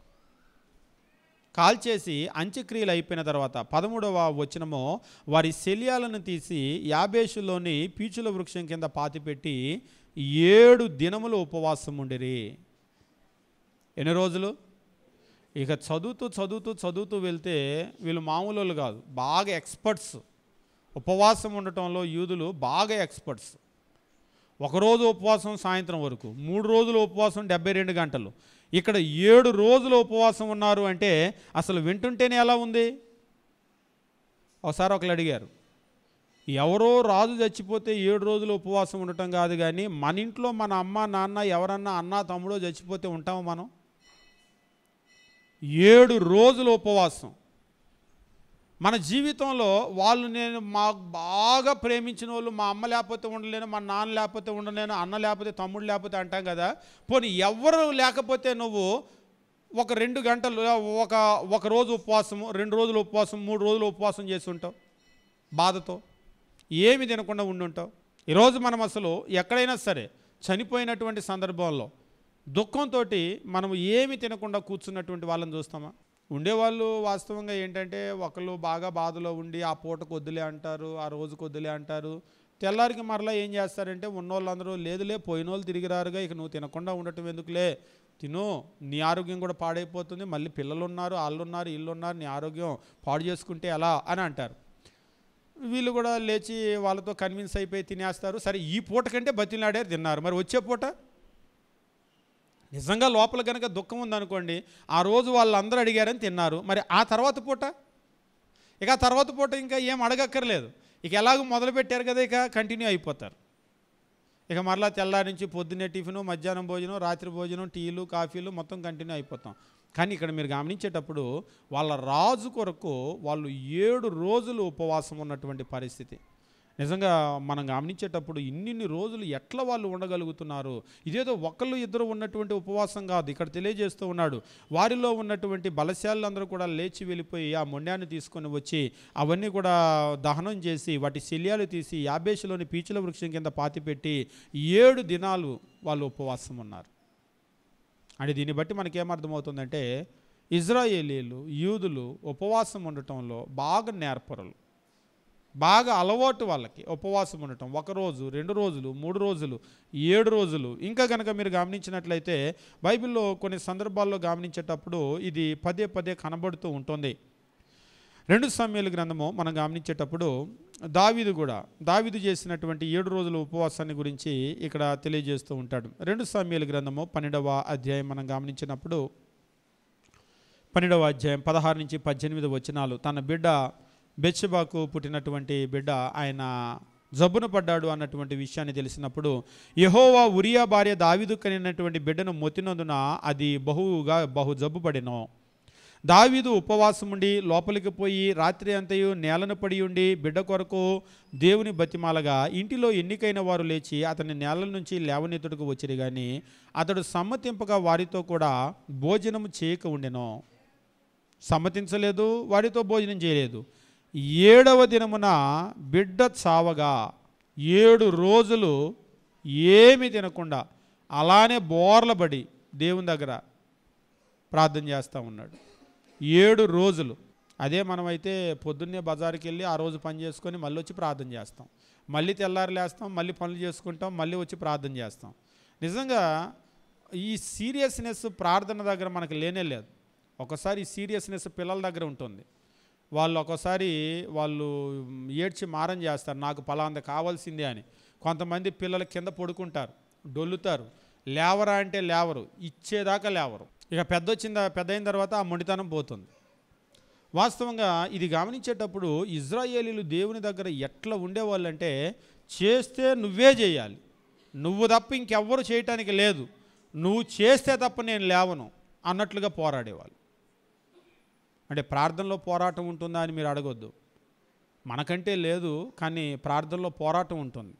ఒకసారి ప్రార్థనా వీరులు అని చెప్పేసి ఒక బుక్ ఉంది, దాన్ని చదివేటప్పుడు మీకు చాలామంది ప్రార్థన చేసేటువంటి వాళ్ళకి ఈ మోకాళ్ళంతా కూడా కాయలు కాసేసి ఉంటాయి.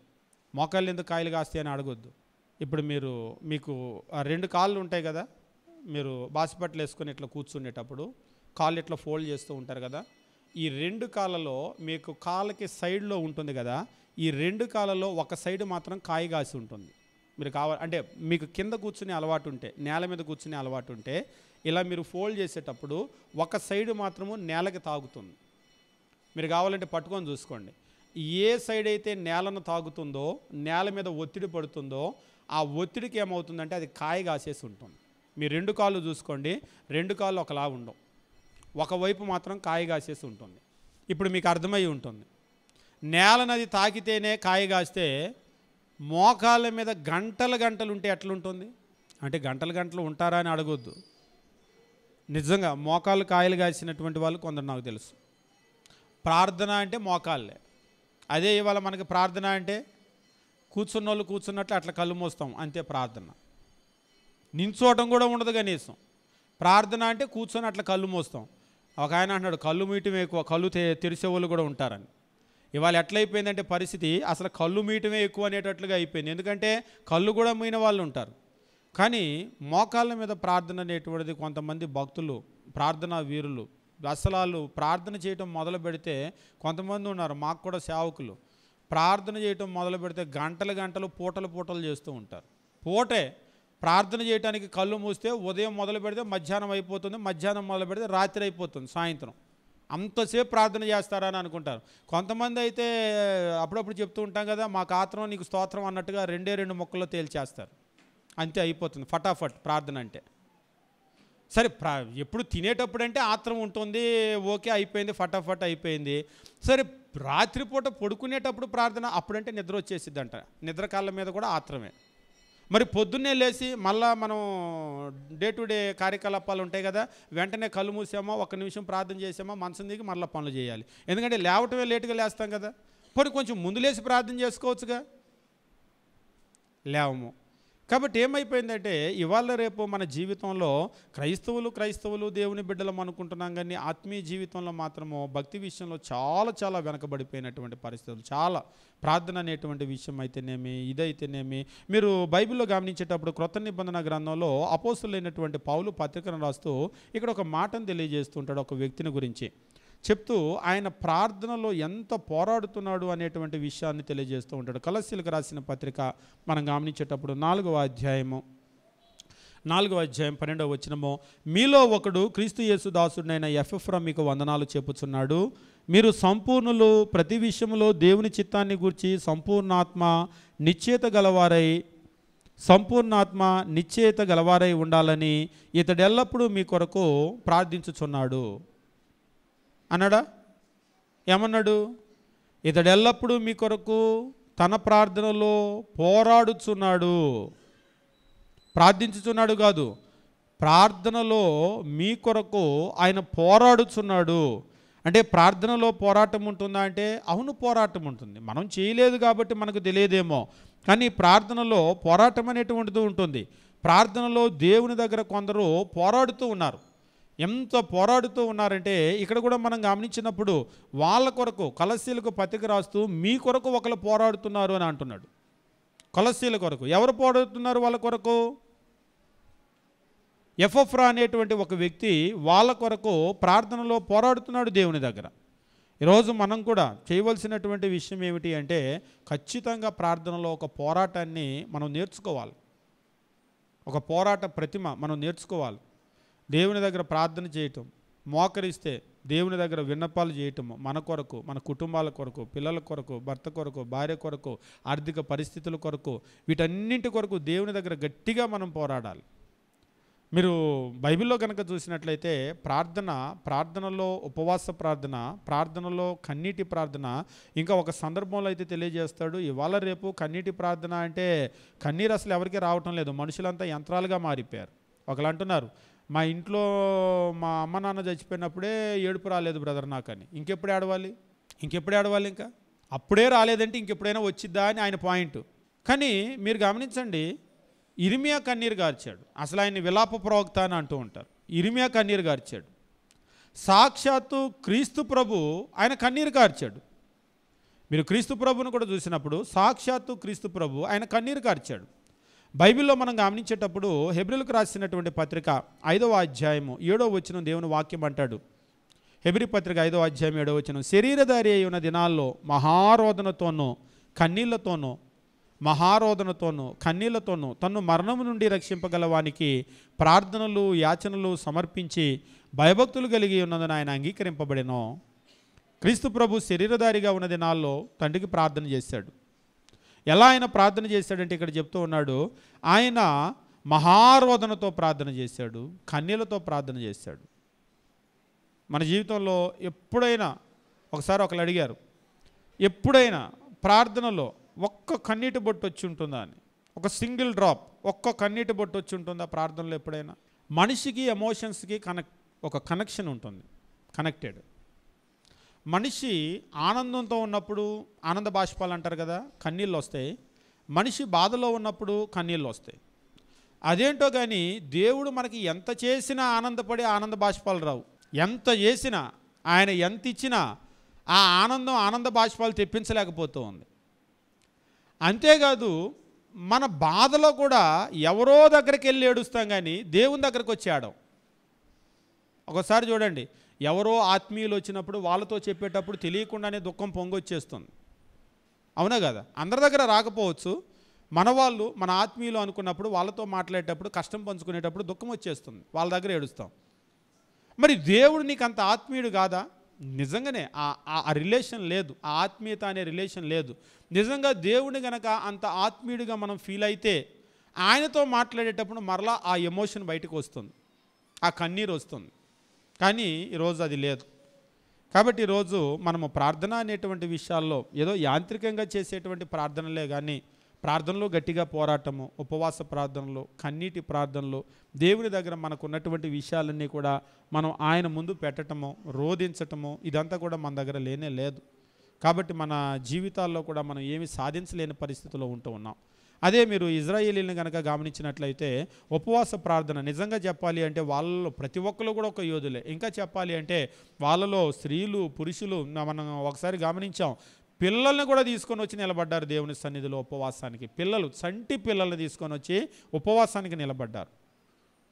కాబట్టి ప్రతి ఒక్కరిని కూడా, పాలు తాగే పిల్లలు అప్పటి నుంచే కూడా వాళ్ళకి ట్రైనింగ్ ఉంటుంది. దేవుని దగ్గర ఉపవాసం అంటే ఉపవాసం, పెద్దలు ఉపవాసమే, పిల్లలు ఉపవాసమే. అలాంటి ఉపవాస ప్రార్థనలు వాళ్ళకి నేర్పేవాళ్ళు. రేపు వాళ్ళ జీవితంలో ఏదైనా కష్టం వస్తే కూడా దేవుని దగ్గర వాళ్ళకి ఉపవాస ప్రార్థన వచ్చు కాబట్టి ఆ ఉపవాస ప్రార్థన చేసి కొన్ని గంటలు, అవసరమైతే కొన్ని రోజులు అలాగా ఉపవాసం ఉండిపోయేవాళ్ళు. దావీదు కూడా 7 రోజులు దేవుని దగ్గర ఏమి తినకుండా అలాగా బోర్ల పడిపోయాడు, 7 రోజులు. అంతేకాదు ఇక 40 రోజుల ఉపవాసాలు అయితే మీకు తెలుసు, బైబిల్లో 40 రోజుల ఉపవాసాలు చేసిన వాళ్ళు మనకి ముగ్గురు కనబడతారు. 1 మోషే, 2 ఏలియా, 3 సాక్షాత్తు క్రీస్తు ప్రభు జీసస్ క్రైస్ట్. మనందరికీ మాదిరి ఆయనే కదా. ఒకసారి ఒకళ్ళు అన్నారు, నిజంగా క్రీస్తు ప్రభు మనకి మాదిరి అయితే మనం ఎన్ని రోజులు ఉపవాసం ఉండాలండి అని. ఊరి నాయన 40 రోజులుగానే చెప్తావా అంటున్నాడు పక్కన ఆయన. నిజంగా క్రీస్తు ప్రభు కనుక మనకు మాదిరి అయితే మనం ఎన్ని రోజులు ఉపవాసం ఉండాలి? అది తలుచుకుంటేనే గుండెలు ఆవిరైపోతున్నాయి అంట. ఉపవాసము అంటేనే పర్లేదు, 24 అవర్స్ 48 అవర్స్ అనేసరికి కూడా గుండెలు కొంచెం దడదడ అంటనే. ఇక 72 గంటలు, 3 రోజులు, 4 రోజులు, వారం రోజులు, 40 రోజులు జీవితంలో ఏమీ తినకుండా అసలు ఉండగలమనే ఊహైనా ఉందా మనకి? నెవర్. ఎప్పటికీ కూడా మనం ఉండలేం అని మనం అనుకుంటూ ఉంటాం. నిజంగా ఒకసారి ఒక వ్యక్తి చెప్తూ ఉన్నాడు, మనం ఎన్ని రోజులు ఉపవాసం అయితే చేస్తామో రోజులు పెరుగుతున్న కొద్దీ, మనలో బలహీనత పెరుగుతున్న కొద్దీ దేవుని మీద ఆధారపడటం ఎక్కువ అవుతుంది. ఒక విషయం చెప్పి ముగించేస్తాను. ఇప్పుడు మీలో చాలా బలం ఉంది, భౌతికంగా, ఆర్థికంగా. ఎవరిని మీరు ఏం అడగరు, అన్నీ ఉన్నా అడుగుతారా? ఎవరిని ఏమి అడగం. ఇప్పుడు మీకు చాలా అవసరం వచ్చింది, ఇప్పుడు మీరేం చేస్తారు? మీ కొరకు కాదు, ఒక్కోసారి మనం తినకపోయినా పర్లేదు కానీ పిల్లలు ఆకలితో ఉన్నారనుకోండి, అప్పుడు ఏం చేస్తాం? అప్పుడు ఖచ్చితంగా చేజాపుతాం. మనం ఎంత బలహీనతలోకి వెళ్తామో అంత ఎక్కువగా ఎదుటి వాళ్ళ మీద ఆధారపడతాం. అలాగనే మనము దేవుని దగ్గర కూడా ఎంత బలహీనులమైపోతామో అంత ఎక్కువగా దేవుని మీద ఆధారపడతాం. అంత ఎక్కువగా దేవుని మీద ఆధారపడాలంటే అంత బలహీనతను మనం తెచ్చుకోవాలి. నాకు బలం ఉందిగా అంటే నీకు బలం ఉంది, అందుకనే నువ్వు అప్పుడప్పుడు ఆ బలహీనత తెచ్చుకోవాలి, తమను తాము దుఃఖపరుచుకోవాలి అని దేవుడు చెప్పాడు. కాబట్టి ఆయన మీద ఆధారపడటం నేర్చుకోవాలి. అంటే మనిషి బలం ఉన్నప్పుడు అసలు ప్రార్థనకు కూడా నేను ఎందుకు రావాలని అడుగుతాడు, దేవునితో నాకేం పని అని అడుగుతాడు. నువ్వు ఎప్పుడైతే బలహీనత ఉంటుందో నువ్వు ఎదుటి వాళ్ళ మీద ఆధారపడతావు. నువ్వు దేవుని మీద ఆధారపడాలంటే కూడా నీకు ఒక బలహీనత ఉంటేనే ఆధారపడతావు. కాబట్టి నీకు ఎప్పుడైతే బలహీనత ఉంటుందో నువ్వు దేవుని మీద ఆధారపడతావు. ఎంత బలహీనుడు అవుతావో నువ్వు అంత దేవుని మీద ఆధారపడతావు. ఒకసారి ఒక వ్యక్తి చెప్తూ ఉన్నాడు, ఆయన 40 రోజులు కూడా ఉపవాసం ఉన్నాడట, ఫాస్టింగ్ మీద ఒక పుస్తకం రాశాడు. ఆయన చెప్తూ ఉన్నాడు, ఎంత మనము దేవుని మీద ఆధారపడాలి అనుకుంటే మనం అంత బలహీనతను చూడాలి. ఆ రోజులు పెరుగుతున్న కొద్దీ దేవుని మీద ఆధారపడటం పెరుగుతూ ఉంటుంది. దేవునితో ఉండేటువంటి ఆ రిలేషన్ అనేటువంటిది, ఆ పర్సనల్ ఎక్స్పీరియన్స్ ఉంటుంది కదా, అది పెరుగుతూ ఉంటుంది. ఈరోజు మనకంతా కూడా ఎట్లా ఉంది అంటే ప్రార్థనా జీవితం అనేటువంటిది పూర్తిగా లేనటువంటి రోజుల్లో మనం ఉన్నాం. అసలు దేవుని దగ్గరికి రావటమే ఎక్కువ అన్నటువంటి రోజుల్లో మనం ఉన్నాం. కానీ ఇది సరిపోదు. దేవుని దగ్గర మనం ఆశీర్వాదం పొందాలంటే ఇది సరిపోదు. దేవుని దగ్గర మనము మన కుటుంబాలు గట్టిగా నువ్వు చేయవలసిందే, నువ్వు తప్ప నాకు ఈ ప్రపంచంలో చేయగలిగిన వాళ్ళు ఎవరూ లేరు అని ఆయన మీద ఆధారపడాలి అంటే మనం ఖచ్చితంగా ఉపవాస ప్రార్థనలో ముందుకు వెళ్ళవలసిన అవసరం ఉంది. యూదులు అందులో చాలా నిష్ణాతులు, నైపుణ్యం కలిగినటువంటి వాళ్ళు. సాయంత్రం వరకు ఉపవాసం ఉండగలరు, 2 రోజులు 3 రోజులు ఉండగలరు, వారం రోజులు ఉండగలరు, 40 రోజులు ఉన్నటువంటి పరిస్థితులు కూడా మనం చూస్తూ ఉంటాం. అయితే 40 రోజులు అందరూ లేరులే, కానీ వాళ్ళు వారం రోజులు ఉన్నటువంటిది మాత్రం 50 కిలాది వాళ్ళని చూసాం. ఆ ఊరి వాళ్ళు వారం రోజులు ఉన్నారు. ఇక 3 రోజులు ఉన్నటువంటిది అయితే షూషాను పట్టణం 3 రోజులు ఉన్నారు. కాబట్టి వాళ్ళు బాగా ఉపవాసం ఉండేవాళ్ళు. కాబట్టి 72 గంటల ఉపవాసం అనేటువంటిది సాధారణ వాళ్ళకి 72 అవర్స్ అనేటువంటిది. కాబట్టి మీరు ఆలోచన చేసుకోండి, మీరు ఎంత కాలము ఎన్ని రోజులు ఉపవాసంతో మీరు గడపగలరు, ఆత్మీయ శక్తి ఎంతవరకు మీరు అభివృద్ధి చేసుకున్నారు అనేటువంటిది మీరు గమనించండి. దాని మీద మీరు దృష్టి పెట్టండి. మీకు ఏదైనా ఒక గట్టి అవసరము ఉంది అనుకుంటే మీరు ఉపవాసం ఉండి మీరు ప్రార్థనలో దాన్ని పెట్టండి. ఖచ్చితంగా దేవుడు మీకు కార్యాన్ని చేస్తాడు. ఉపవాస ప్రార్థన అనేటువంటిది అత్యంత శక్తివంతమైనటువంటి ఆయుధం. ఇంకా చెప్పాలి అంటే అపవాదిని ఓడించడానికి మన దగ్గర ఉన్నటువంటి స్ట్రాంగెస్ట్ వెపన్ ఏదైనా ఉంది అంటే ఫాస్టింగ్ ప్రేయర్. దానికి మించిన వెపన్ ఇంకేమీ లేదు. దానివల్ల అవ్వనటువంటి కార్యం కూడా ఏమీ ఉండదు. కాబట్టి మనము మన కుటుంబాలు అలా ముందుకు వెళ్దాం. దేవుడు మనల్ని మన కుటుంబాలను దీవించును గాక.